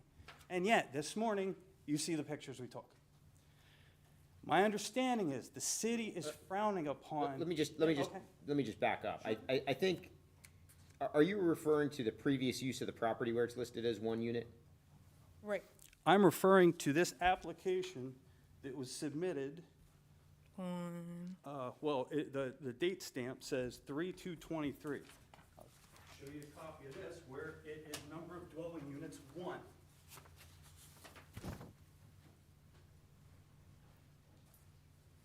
And prior to that, on 2/21/23, right when this whole situation came about, is when they didn't have, there was no record for tenant occupancy per York City. That's on 2/21. Then right after that, I want to say on 3/2 is when they actually filed for the application for that, which again states that they only filed for that one dwelling. Am I correct that this is basically what, I mean, it is, Yes. that's why she's here. It's licensed as a 1 unit, correct? And that's why Yes, the reason why it was only licensed as 1 unit is And so because that's it why was this said only 1 single family, and until they go through the process, it will not be 2 Correct. unit. Right, okay, That's why. okay. So we understand all of this information currently. Right. Okay, that said, my understanding of the goals of the city in applying these standards is growth. I'm not sure if this has any impact on growth, but the character, preserving the character, the continuity. Ours, the attached property, is a single-family household. The property on the other side is a single-family household. The property, our neighbor, is a single-family household. A number of those properties are single-family households. What they're asking is to change the character of this property. Okay, I don't think that goes along with the community standards, but in any case, what we've had is initially, the first picture I gave you with the wires that are tethered, like I stated previously, I ran into the owners this summer, and when I ran into them, I found out they were the owners. I said, okay, well, what are we gonna do about this? And we've got rodent issues, we've got bug issues, and I said, listen, we can get exterminators, we could get somebody in here to fix it. If you want, I'll buy it. If you wanna get rid of it, I'll buy the property because it's my problem. It's creating a problem for me. And they don't live there. But in any case, well, that went south. We got accused of being racist, and we got accused of being trash. So Well, in any case, my understanding of a variance is they're granted based on a harm. However, I have a law review article from Villanova Law that says if you created that harm, if it's self-inflicted, you can't go and ask for a variance. Now, if they say they bought it at an auction, they weren't misrepresented. They didn't get sold a property that they said was a 2-unit. They had this property, they bought it. they were already living there. So they have essentially acquired this, and they're saying, okay, now I want a variance. Well, you have the harm that you purchased. You bought that. You bought it as a single family. You didn't buy it as a multi-unit because it's not a multi-unit. But had you bought it and you looked at the property, you would have known what you bought, which was your duty to do. So now they're coming and saying, okay, I bought a multi-unit. I didn't think it was a multi-unit, but now I'd like to make it a multi-unit. And now you're looking at the pictures of the property, and you expect them to comply with what they're saying. Well, one, they want a variance for parking. Problem is, as long as I've lived there, parking has been an issue. And if it's a night of street sweeping, forget it. If they're sweeping one of the sides of the street, good luck. You're parking a block up or down, or you're figuring it out. So we're adding more parking to it. We're adding more families to it. You're going to have now 2 units in which you're occupying the family. When the prior tenant lived there, it was an older woman. And I don't even think she drove. But now they've moved in. I'm sorry. And on the top floor was a young family. Not sure if they're husband and wife with a child. Well, you had the normal issues where they're playing music at 2 o'clock in the morning, and I'm trying to talk to them, and we were able to talk and communicate. And I told him, listen, I don't care if you're playing music loud, but just like keep it down a little bit. I didn't find out that they didn't have a multi-unit property until we started looking into it, which came about because of the wires that were sallied. And when I tried to talk to them, what are we going to do about this? And we were blown off. And then I said, well, what the heck is going on? Don't they have to have an inspection? I looked into it. They didn't even have a license. So it's like, okay, guys, they don't have a license. What are they doing? This property, again, looking at the pictures we just took this morning, that is indicative of what I've had to deal with over a number of years. I'll tell you right now, this is granted, I'm selling. I am not dealing with this problem anymore. I don't have to. I simply don't have to. I've lived there 7 years. Since then, I've put on new windows, a new furnace, a new roof. I've invested a tremendous amount of money into this property, and yet we still have rodents. We still have bugs. And I'm like, anytime I try and talk to them, I'm accused of this and that. And now they're trying to get the city to sign off on it. Well, okay. If you guys sign off on it, that tells me all I need to know. And I also would like to say to the city as well that the inspectors, I do understand that you guys were understaffed and all of that, but we actually called Steve Buffington on 3/2, and he sent out Greg Wilson to look at it. Greg Wilson report wasn't even in your system. Why is that? So after that, we've had to call Steve. I came in and I spoke to Mr. Buffington again, spoke to Michelle, who's one of your guys' supervisors. They didn't know what was going on. And I escalated up to actually speak to a manager upstairs, and they told me they had Steve come down there, and he said, oh, well, we apologize that this happened, that, this shouldn't have been an issue. But again, I spoke to Steve Buffington, who is the manager or the direct supervisor of zoning and permits. I would know that because my mom also was this, I think previously both your guys' position. She was here beforehand. So she was the director of zoning and permits for the city of York. Her name is Cheryl Roscoe. So I'm very familiar with our city. But I'm very disappointed in how the whole treatment of this went about, especially when I come and I ask about the complaint. Hey, what happened with our complaint? Oh, well, you have to be notified about your complaint. I have your complaint form here. Anytime you send in a complaint, she told me, Michelle, that you're supposed to check a box. This is your complaint. This complaint is still sitting out there now that does not have anything on it that says that if you have a complaint, to get any type of request or any information about it, there's no box that says check it. But that's what she told me. Mr. Buffington also confirmed that as well. But again, I'm very disappointed. So my understanding is the planning commission met in October, and that they approved everything, and they're supposed to provide a report pursuant to sub B of section 1311.11. I'd be interested to see that report. I would.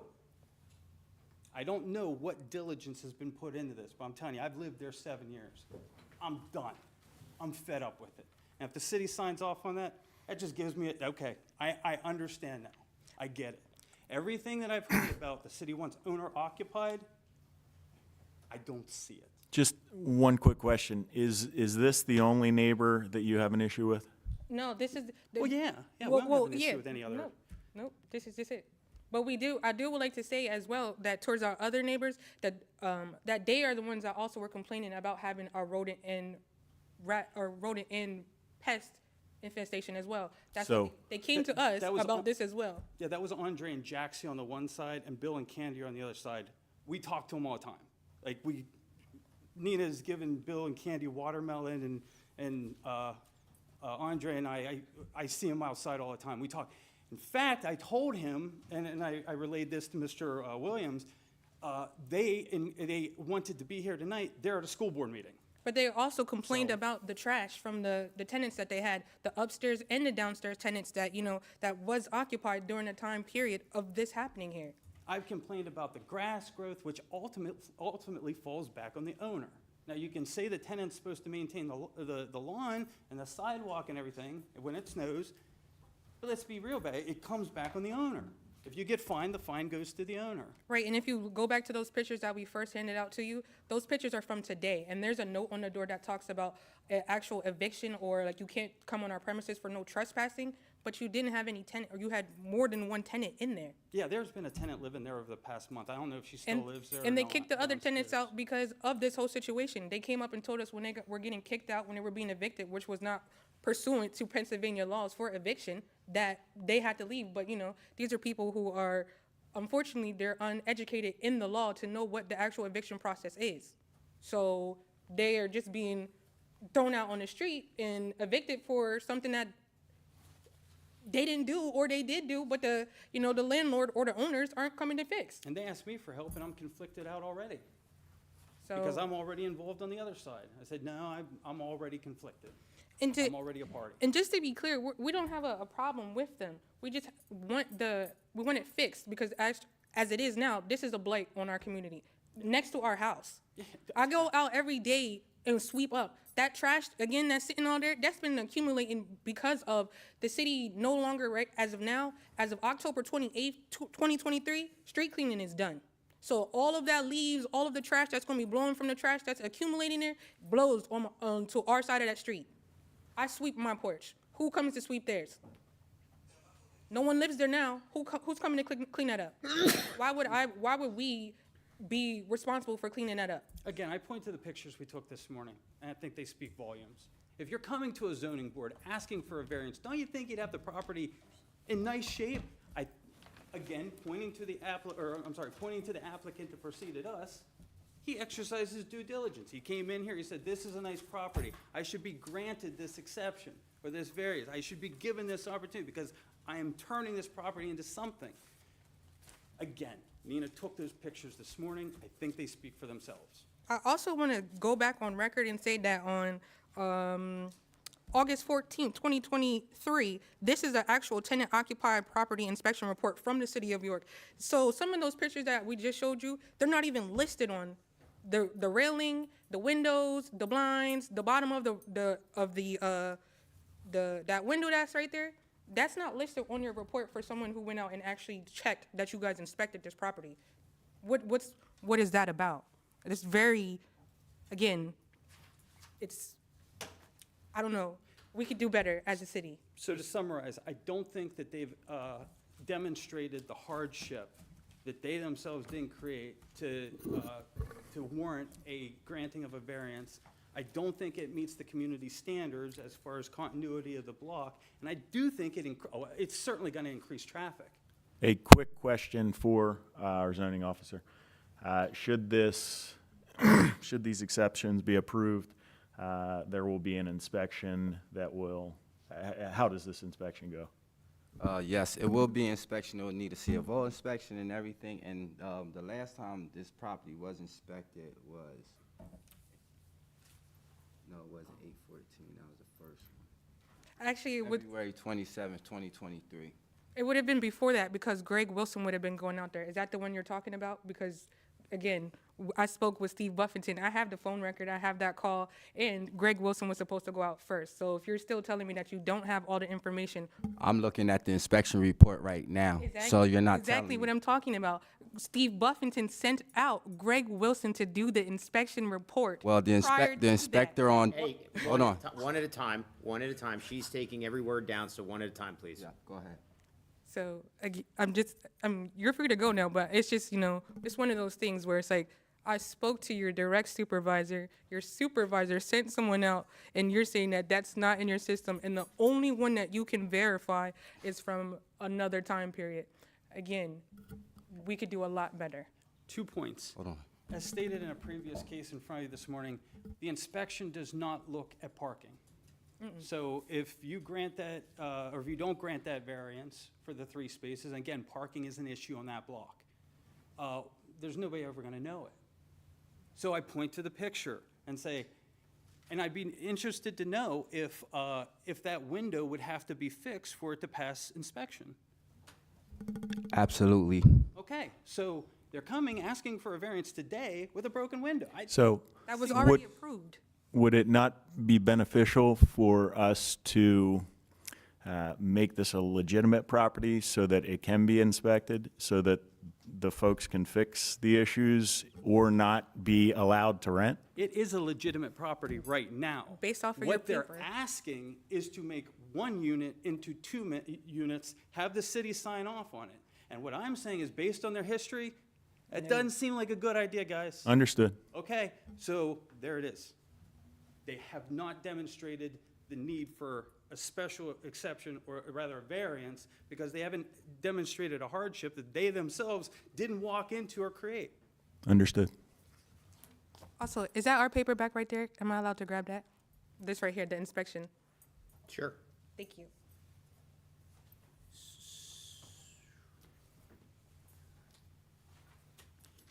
Can we have a response to all of that? Yes.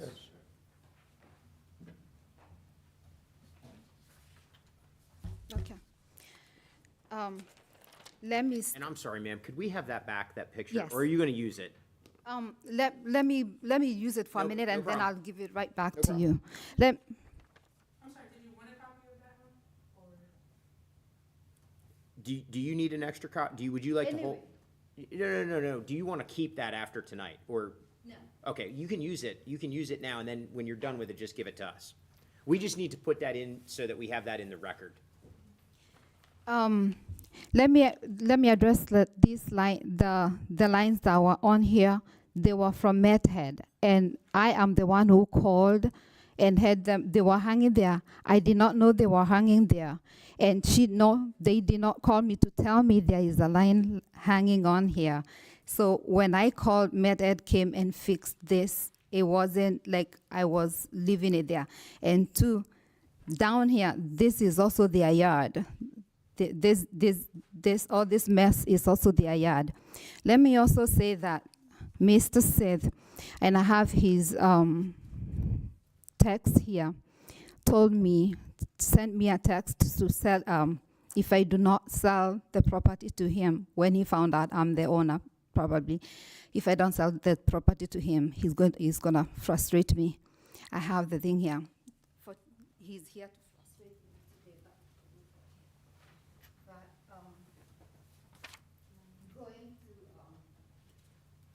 Mr. Springer, do you want to reply to that? I mean, that's basically hearsay evidence, but if you'd like to reply to that, you're welcome to. The context of that was, if you're not going to fix this, then sell me the property, I said. No, he did.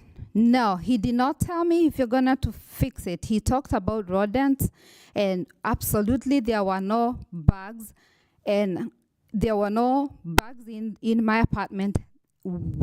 Absolutely no bugs in there. I had not seen any rodents or anyone said anything about rodents apart from him. And number one, Mr. Seth, if I may ask you, and I know this is it, how do you know the rodents are from, or the bugs are from my property? Do they have an address written 649 on top of them, on them? Seriously? Or do you know me to have a factory to manufacture bags inside there? I have no idea what that is. Anyway, back to the broken window. The lady that was living down there, I've had a very hard time, powered by them. She would do whatever and go knock on the door because she realized that they are after me. She'll knock and call and say she's going to the lawyer. So they will go down, so they've been collaborating and, So I went through the eviction process with her. Typically, today would be the 10th day. Staff is in there. I cannot touch the staff. Reason I evicted her, the house is full of, inside there it's it's no pet. She put a pet in there. It's full of animal feces. I have pictures in here. I can show you.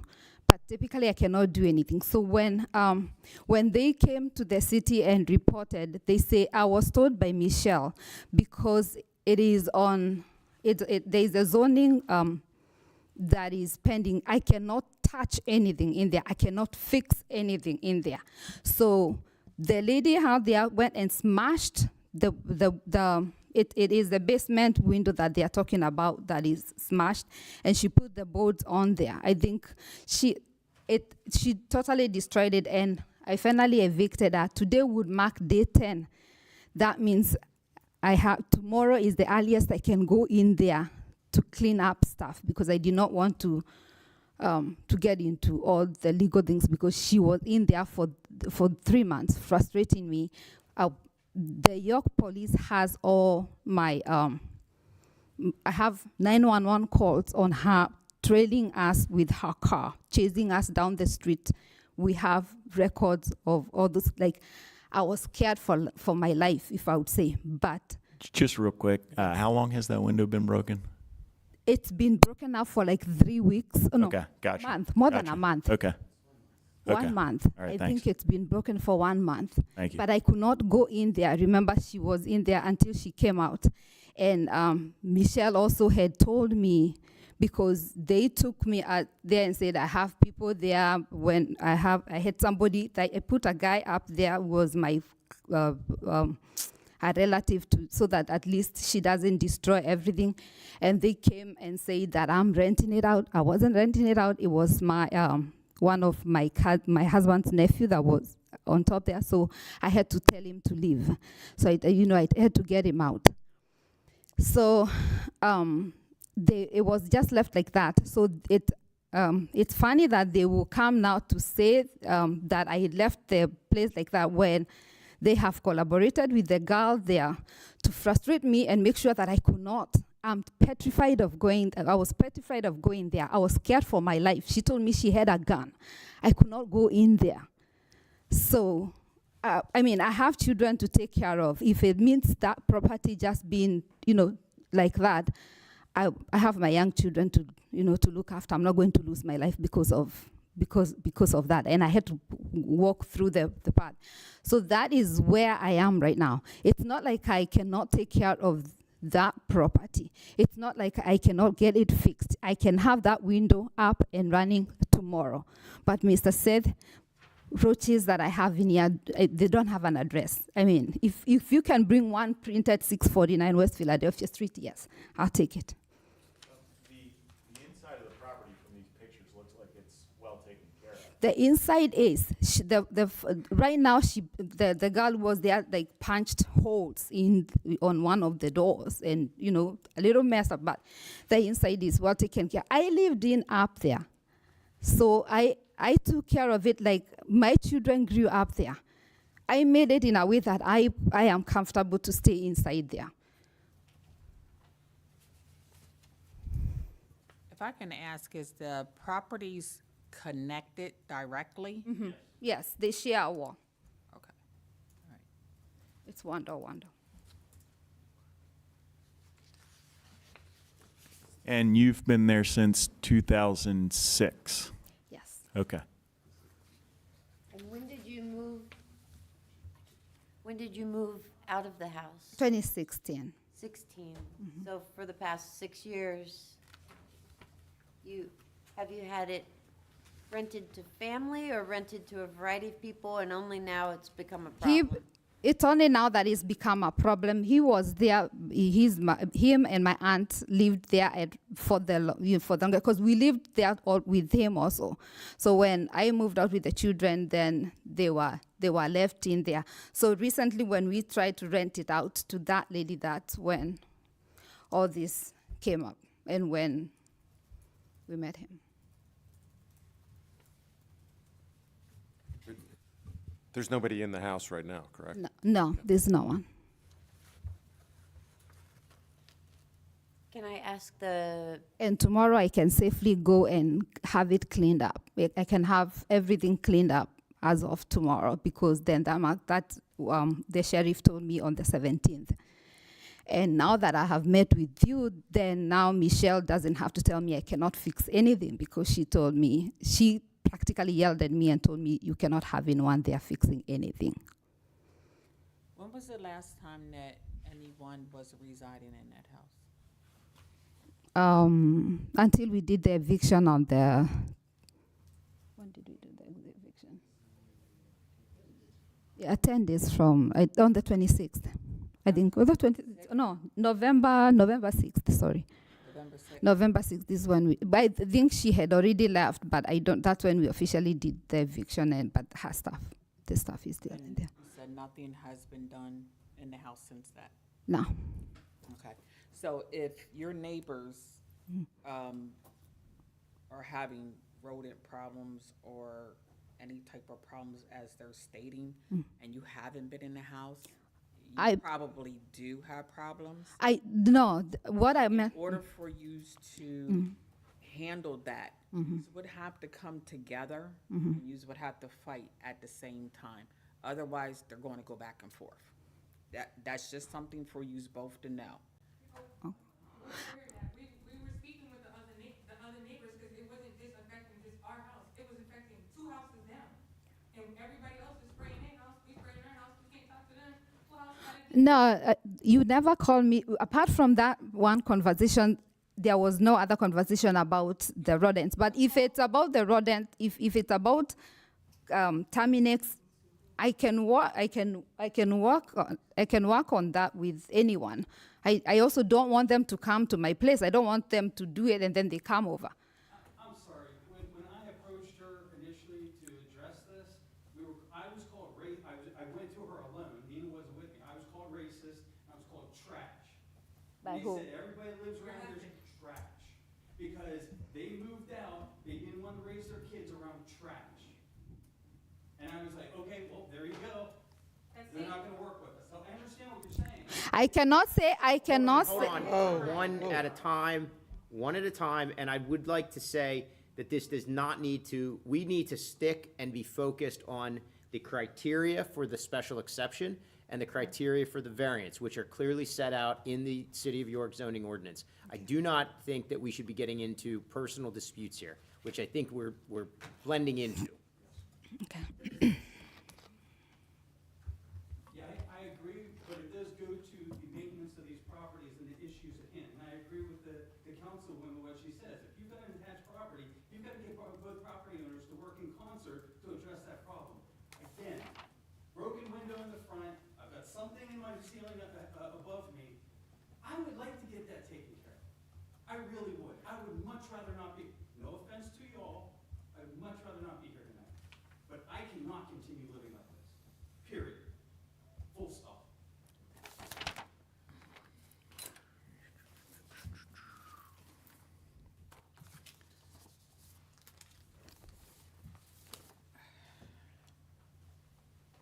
Nancy, Any other questions? here's a question. If it is not approved as a multi-unit, as they're requesting, they can still rent it as a single-family home. Is that correct? Yes. Thank you. And it would still require inspection. Yes. Yes. as a rental. And for what it's worth, I have no objection to that.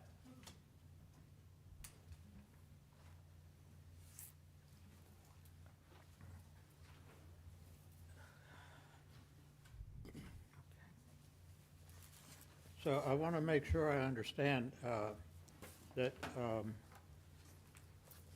there is no one in the property at the present time. No, there's no one.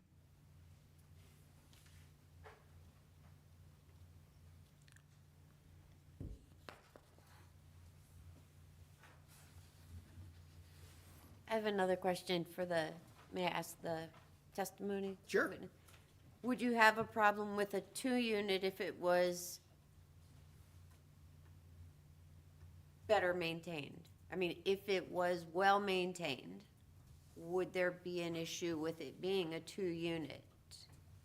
I would have a problem with that because looking at what the inspection looks at, it doesn't look at the parking. Parking is an issue. I'm not sure what else it looks at. And again, the continued maintenance of this would be an issue. It would only be doubled with 2 units. So with 1 unit, I think it'd be manageable. Therein lies the problem. I believe they're just trying to, like many investors, they've got a profit incentive. They're trying to squeeze more profit out of this. I don't think it fits the character of the neighborhood. It adds traffic, it adds parking, which is not available. And managed as a 1-unit, I think they'd be able to do it. But a 2-unit, I don't think they'd be able to do. It's just too much. Yes, Mr. said it. Already congested. So my only comments there would be that this building has been run like this since 2006. Since 2002. And again, you moved in 2016. I'd imagine it was the same parking issue in 2016. Yes, it's been the same thing for Whose years. property is this? That's his. With the 3 grills? That's his. Those are my grills.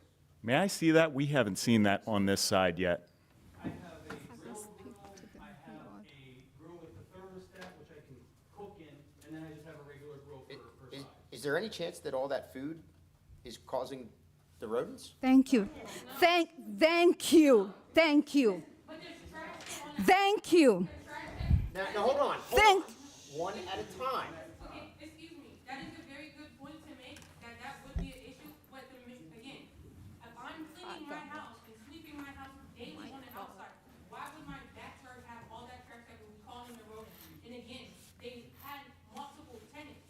I can assure you, we eat the food that we cook on the grill. Exactly. We don't let it sit there. And we keep our And we backyard keep it clean. So that was a great question, thank you. But again, there was no complaint against us for trash on the outside of our house, which was our initial complaint.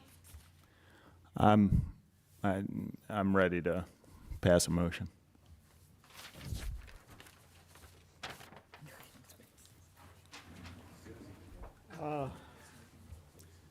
If we need to discuss, that's fine. Well, you can discuss after the motion is made. So, I mean, you can make a motion. If there is a second, if there's not a second, it dies.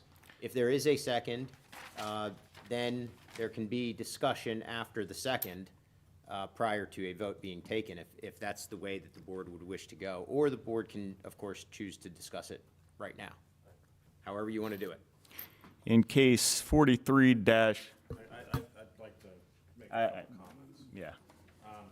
This is our discussion. The one problem I'm having is the person that is making this recommendation to make it a two-unit place, Mrs. Armini, she's lived there. She knows what the place was like. And for her to come years later and say, now she wants to make it a 2-unit, I'm having an issue with it. I mean, the application talks about the property was purchased, was marked as and being used as a multi-dwelling. It's always been a single unit. Somebody made it into a double unit. And it just seems like they knew that it was a double unit when they moved in. If they've had people living on the second, third floors, or whatever it was, how it was broken up, I just have a problem with that. I mean, I feel like, please don't take any offense, I just feel like we're about to approve or disapprove something that just doesn't make a whole lot of sense to me, because the way the history of this home has been, it is a 2-unit, but the people that own it knew it was a 2-unit in 2006 when they moved in it. Why haven't they done anything since then? Because I wasn't renting it, sir. I wasn't renting it, so there was no point of me doing that. I wasn't. And so I did not know, according to the city, it is a 1-unit. When did you start renting? Obviously, you've had renters in there. They were not renting, they were living in there. We just left them in there as family. Okay. Yes, and then so we started renting it out officially when I tried to, the guy that was living out there was just living with the family. So I just came to get the permits this year. Okay. So it's always family members living in the place, even though it was 2 units already. Yes. I mean, obviously, it was 2 units because you had multiple different family members in it. Okay, thank you for explaining that a little bit. So, you and family members were the only ones in the We home lived there before, yes. from, And this is my brother. hi, So when I from 2006 to 2016. 2016, When you moved out, I left him in there. it was only you and family members. Yes, Is it was that only correct? it was only me, my children, my husband, and him, and my aunt. So it only became an illegal 2-unit in 2016. I mean, that's bad enough, but it's not as bad as another 10 years. But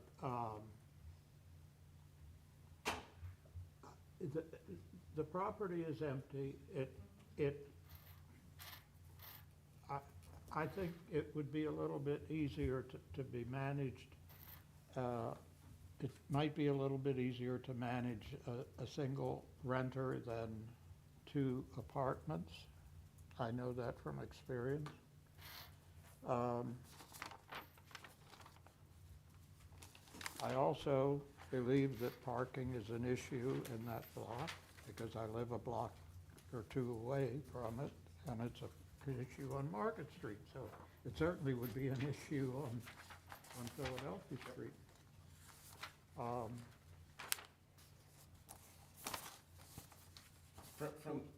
2016 to, let's call it now, who was living in it? It was you Him and my other, and my aunt. and an aunt. An aunt Hold on, that's can you left, come to that stayed downstairs. You're gonna have to come to the microphone and give us your name, sir.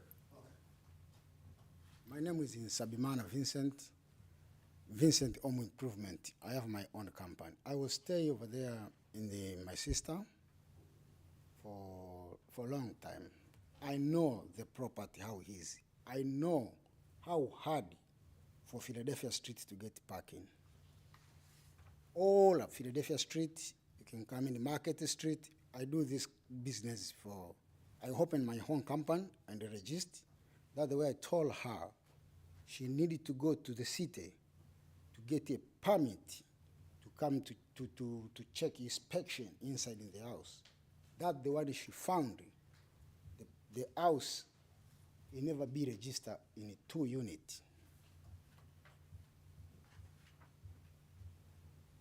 That's the way she found that. So I understand about the parking, but the parking is over there for 2 people in the back over there. I have a lot of houses fixed in the city. All of them, they have 1 garage, 2 parking. We have 2 parking. The other side over there, you have Yale, you can park a car. All of Philadelphia Street, we park a car all years from east to west. It's the same way. The house is occupied for 2 units from long time, but we was living in a family. We was living in the family. He's something like maybe she was be renting. So if she can be renting, we was living in a family. The bill is coming is 2 bill. We have 2 water heater. We have everything is separate. Everything is separate inside. It's coming in 2 meter. You have 2 meter over there. One for the second floor, one for the first floor. So if the bill is coming is 2. Actually installed in 1999. You can verify with Methead. 1999, I was not even in this country. I did not even reside here.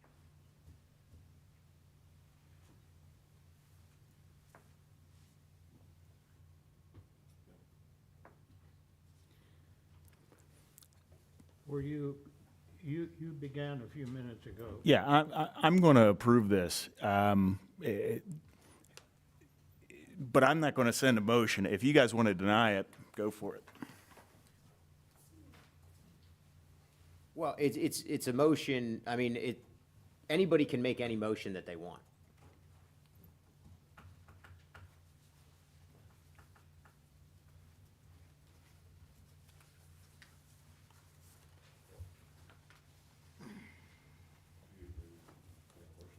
I'm not denying it.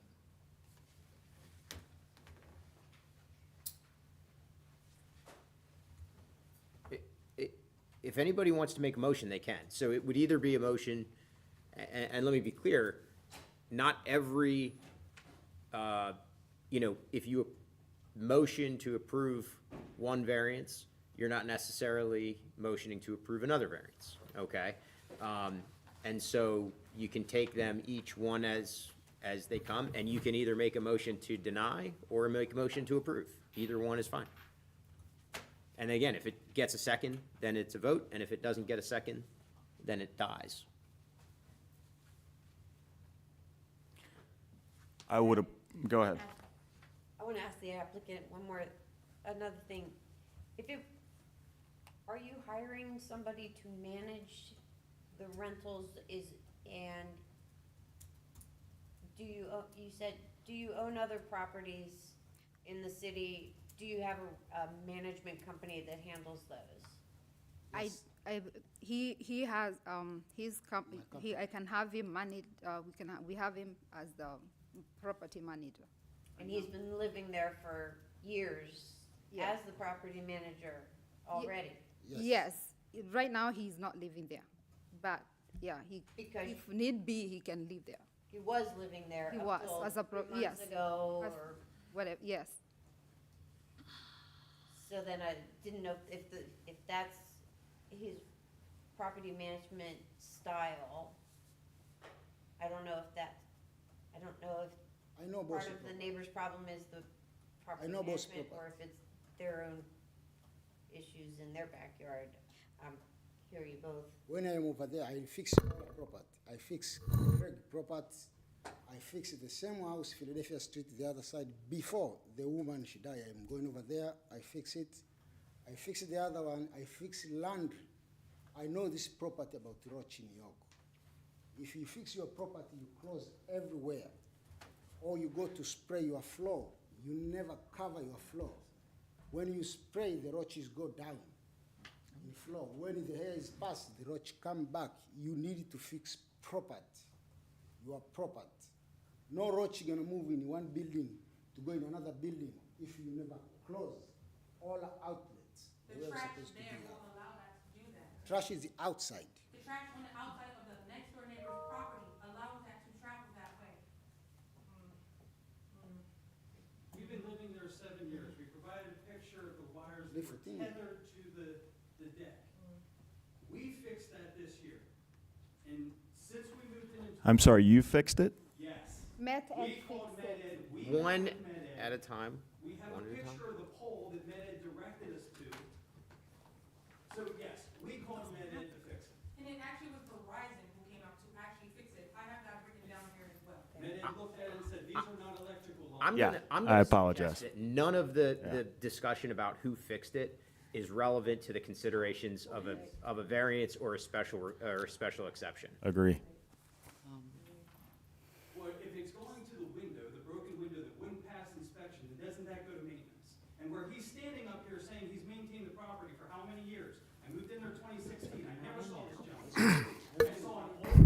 Stop. We're not going to continue with back and forth arguing between the applicant and the objector. If we're going to do that, we're just going to stop right now. This is not a personal argument. So I saw an older lady living in the bottom and a Puerto Rican couple living on the second floor, and I was friendly with them. I didn't know they didn't own the house. I didn't know who owned the house. It was only until I tried to talk to somebody about these wires, these lines, and how to fix them. That's when this discussion came up. That was this summer. Do what you will. If what I hear from the city is you want to stop the blight, then I wouldn't go approving properties that have demonstrated blight from pictures that I took this morning.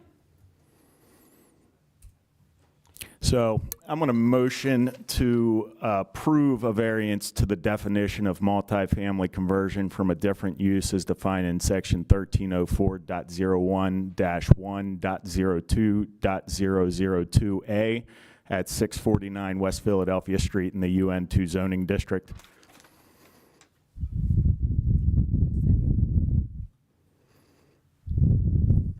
Was there a second? Yep. It's been moved by Mr. Nugent and seconded by Ms. Jenkins to approve the variance to the definition of multifamily conversion from a different use. Calling for the vote, Ms. Jenkins. Aye. Jenkins, aye. Mr. Nugent. Aye. Nugent, aye. Mr. Holman. Aye. Holman, aye. Ms. Bupp. Aye. And Williams, nay.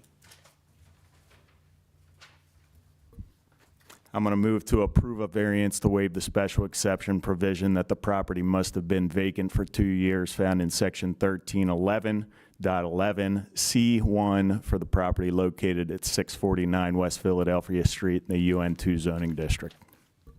Second. It's been moved by Mr. Nugent and seconded by Ms. Jenkins to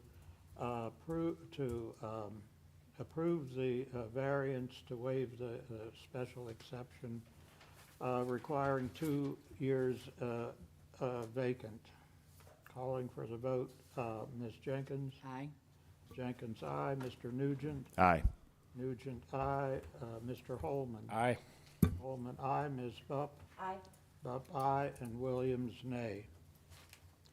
I'm going to move to approve a variance to the requirement of 3 off-street parking spaces to be reduced to 2 found in section 1304.01-1.02.002 for the property at 649 West Philadelphia Street in the UN2 zoning district. Second. It's been moved by Mr. Nugent and seconded by Ms. Jenkins to approve the variance to the requirement for 3 off-street parking spaces. Calling for the vote, Ms. Jenkins. Aye. Jenkins, aye. Mr. Nugent. Aye. Nugent, aye. Mr. Holman. Nay. Holman, nay. Ms. Bupp. Nay. Bupp, nay. And Williams, nay. I'm going to move to approve a special exception to allow multifamily uses defined in section 1304.01-1.02.002 at 649 West Philadelphia Street in the UN2 zoning district. Second. Did you second, Sina? Yes. Yes. It's been moved by Mr. Nugent and seconded by Ms. Jenkins to approve the special exception to allow multifamily use. Calling for the vote, Ms. Jenkins. Aye. Jenkins, that was aye. Yes. Mr. Nugent. Aye. Nugent, aye. Mr. Holman. Aye. Holman, aye. Ms. Bupp. Aye. Bupp, aye. And Williams, nay. Now, the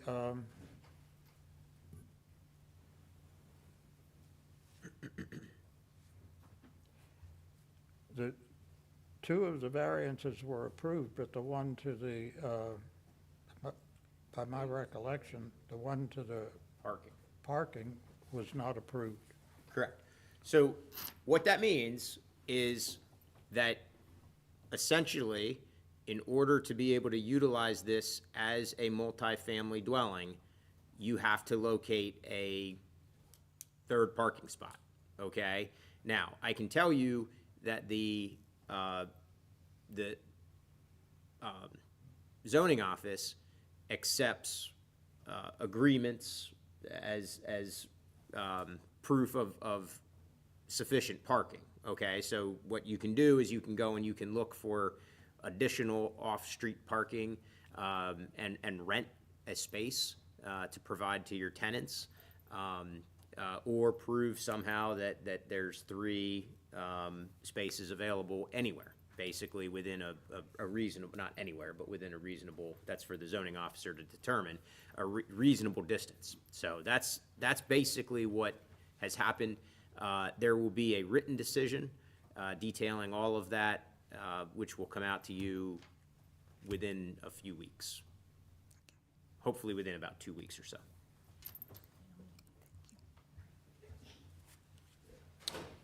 I just would like to also say for the last part of the record, that I will be filing a complaint against the city of York, especially the zoning department. So if you're the solicitor for that, just be looking out for that, but I will be filing a complaint for that. Thank you. Thank you. You're welcome.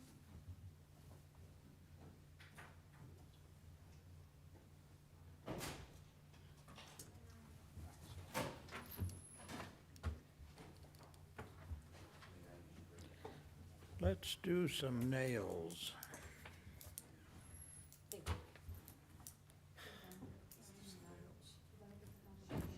I suspect this is gonna, well, I shouldn't say anything. Monty, do you needed a break? Did you say you need a break, Monty? You're okay? Okay. This will be quick. One more thing as well. Okay, we're not on the record. I don't need to be, it's okay. I just wanna say one more thing. So when this whole situation was coming about, they also sent us a notification, Michelle Dace, they sent us about a property that was supposed to, been under our name to be inspected for a property to rent out that we weren't even renting out to. So they tried to stop the whole situation or try to throw a wrench into it by sending us out an inspection for owning, to rent out a property that we never did, but they were the ones that were illegally renting out their property. Thank you. I'm just saying, that's how the city works.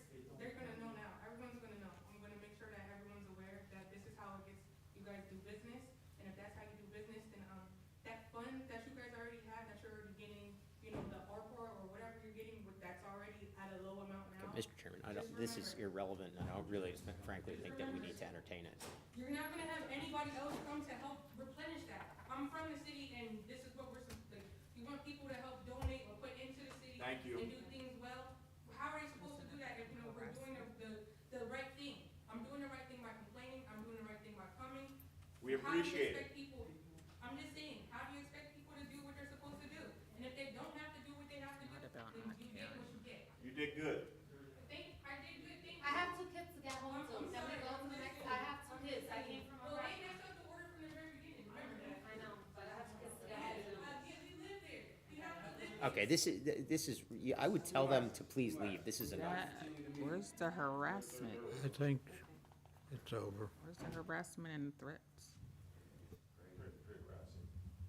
Case number 44-2023-Z-V. I'm sorry. 45, here we go. Case number 45-2023-Z-V. The applicant and owner of the subject property is Rose Taveras of 229 Kurtz Avenue, York, Pennsylvania, which is also the address of the subject property, and which is located in the UN2 Urban Residential Neighborhood Zoning District of the City of York.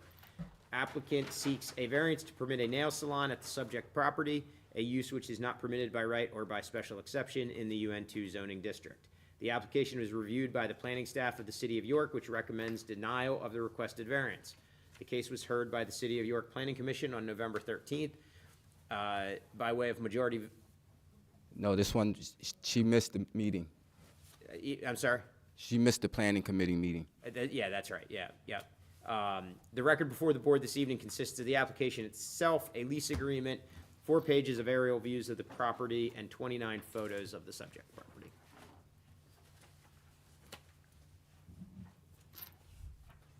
Thank you. Hi. Go ahead. Hi, my name is Rosa. Would Taveras? you give your name and address for the record? Okay.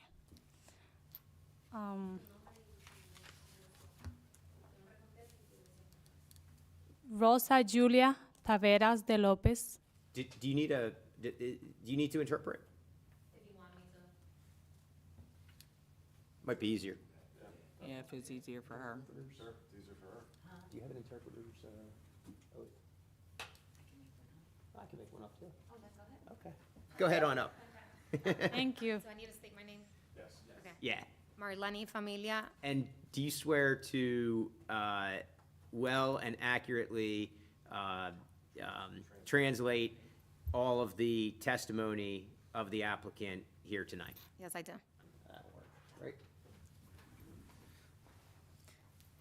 Mi nombre es Rosa Taveras. My name is Rosa Taveras. La casa 229 de la Kurtz Avenue. I live in 229 Kurtz Avenue.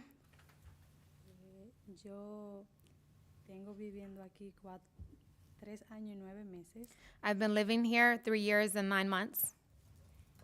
Me gradué de Empire Beauty School el 14 de noviembre del 2022. I graduated from Empire Beauty School November 14th, 2022. Y estoy aquí porque quiero establecer mi negocio legalmente, And I'm here because I want to establish my business legally, porque me siento preparada para estar al frente de mi negocio. because I'm prepared to be in front of my business. Quiero hacer este negocio en el basement de mi casa I want to do this business in the basement of my house porque a la misma vez que estoy trabajando, because at the same time that I'm working, puedo saber en qué están mis hijos y seguir cuidando de ellos. I can know where my kids are and I can continue business. Creo que me siento preparada para hacer esto. I feel like I am prepared to do this. Y eso es todo. Yo no sé. Sí. That's all. That's it for now.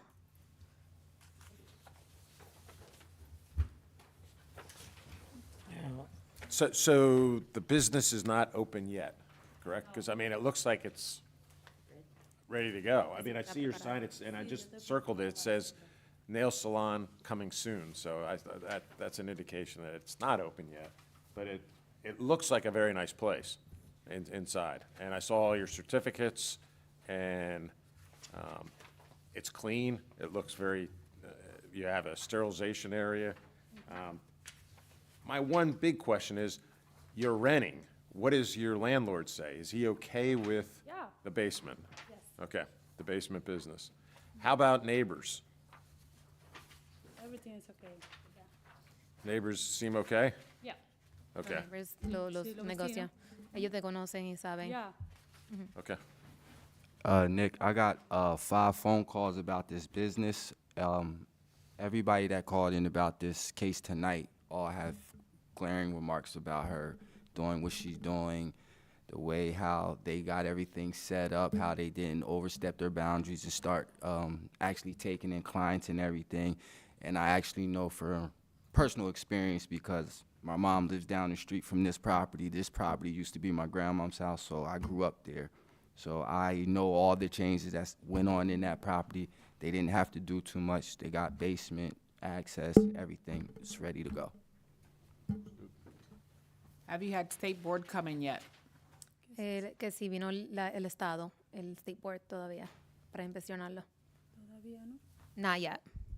Are you sure it's going to pass inspection with them? ¿Tú estás segura que va a pasar la inspección con ellos? I'm ready. She's ready. Did you check all the qualifications through state board? Que si chequeaste todas las cualificaciones con el state board. Hacer mi examen, ya. Pero la inspección No, todavía no está lo bien. han hecho. Estoy ready. Is there a second entrance? Hay una segunda entrada. Está en las It's from the fotos. public. In the photos. Oh, I got pictures. She has another picture that she didn't submit. She has a copy for each of you. That's the back entrance. Thank you.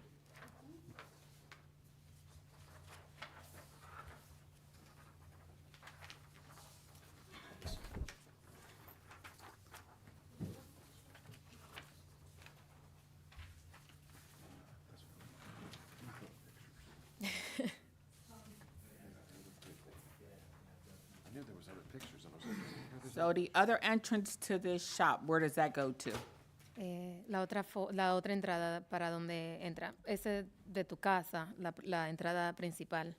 Do you need two entrances? The state board you do. Con el estado. Que la primera entrada es de tu casa, que va directamente.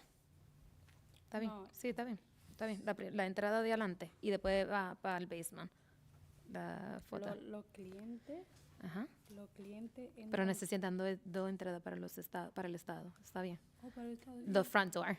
The front door, this is the basement door that leads directly to the basement from the back parking lot. So it doesn't interrupt any neighbors' parking. This one comes directly from the parking in the backyard. Okay. And then the front entrance, if need be, there's a front entrance, and then when you go in, right there, there's a door to the basement. So you would use So the it- front door of the house to go into the basement?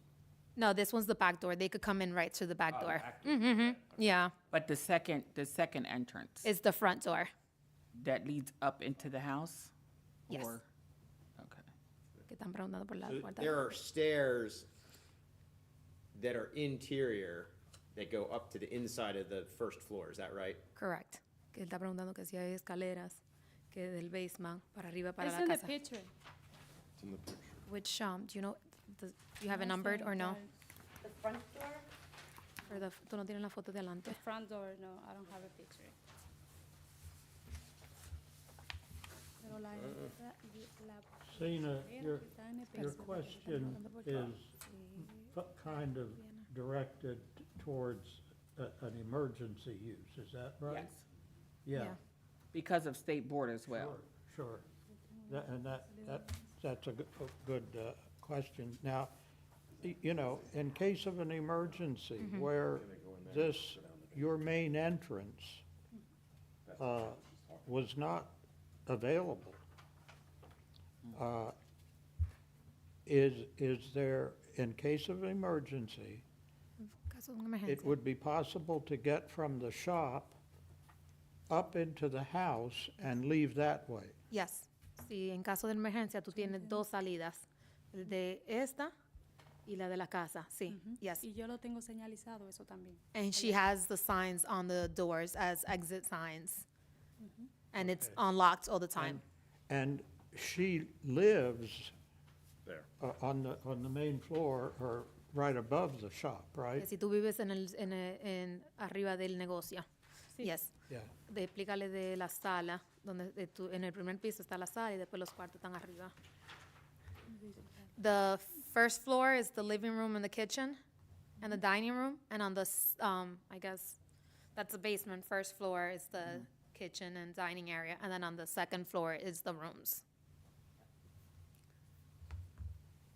This picture here that I'm showing, I just want to clarify again, because I think I'm trying to help you. Yeah. This door here is your back door, correct? It's not your front door, because the front of the house is on the other side of the street. Correct. Or on the other side of the block. You can leave the basement and go up to this door through steps and go out? No. Or not? So to the right of it, that's Yeah, I this see the picture. entrance, That's the entrance. but we're trying to establish how you would go if you're in an emergency. If this got blocked, let's say it was, that place caught on fire, The where would you go? The front door. The front door of the Yeah, house? yes. Okay, thank you very much. Then that's on Kurtz Avenue. Okay. And we don't have a picture No, of that. we don't have a picture of La that. foto de. Okay, You could pull it up in Google. thanks.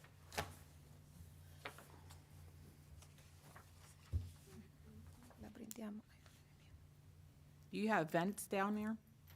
¿Tiene ventilizador? Yes. No sé. Ventana.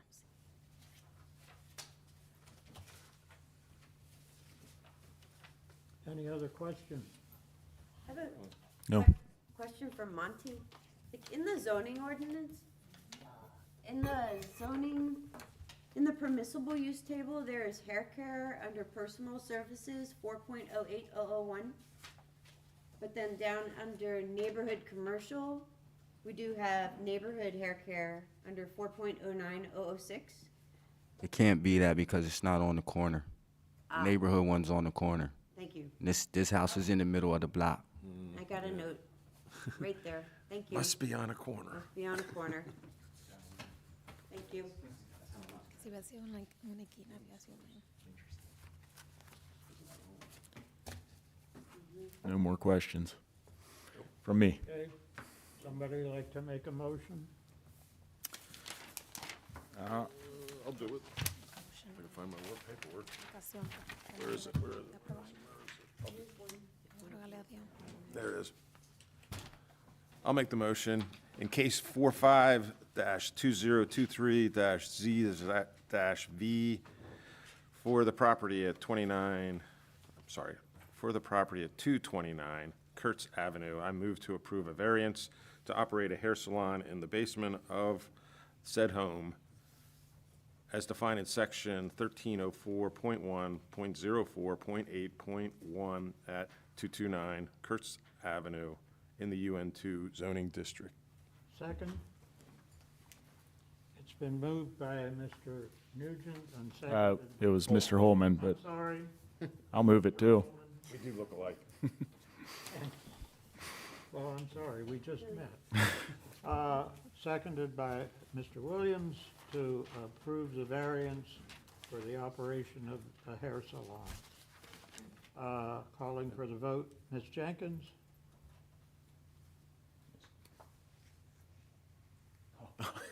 Oh, I didn't know you were thinking, sorry. Correction, it's a nail salon. Nail salon, yeah. it's Instead gonna- of hair salon. What did I call it? Hair A salon. Here, Thank you. We got that fixed. yeah. Is that corrected? A nail salon Yeah, that's fine. It was in the corrected. basement yeah. of her home.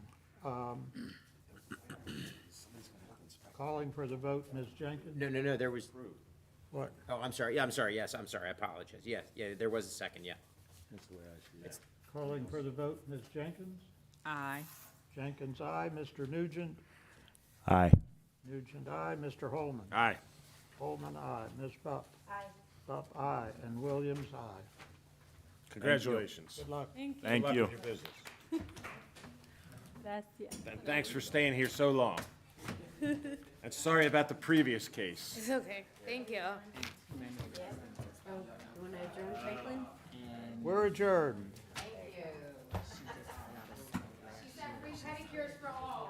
Free pedicure.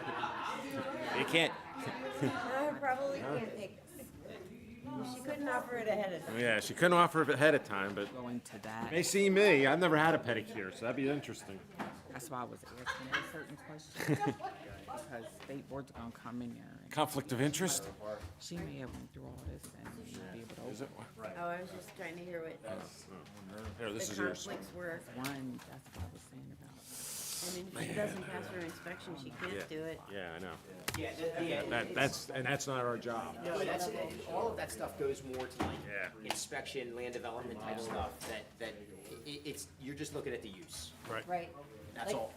Like, I was shocked to hear that Willoughby would have needed to put in a sprinkler system. I have never heard anybody come to us with a multi-unit and say that anybody ever told them to put in a sprinkler system. Yeah, Like, yeah, exactly. 5-unit, I mean, just, that has never been. I don't believe that's right either. I don't either. I So mean, I'm wondering who that- told them that, well, but. We're off camera. Yeah, Yeah, I don't know, yeah, could be. Like, that was, if you need it for a 5, don't you need it for a 4? How about a 3, maybe a 2? there are, Or there's you a get into, limit? so you do get into international building code stuff that, Yeah. requires the, but Yeah, that was interesting. it's a fun night. Wow. We'll have a case next month, I I wish guess? these were Val-Ins. Perhaps, we'll see. We'll see. I got one more then. Oh, that's right, yeah, well, I'm sure we'll have it. I mean, we never don't have cases. In fact, I know we have one in Harrisburg University, so, Oh, yeah. okay, cool. Thank you. Have a good So we'll see you Thanksgiving. then.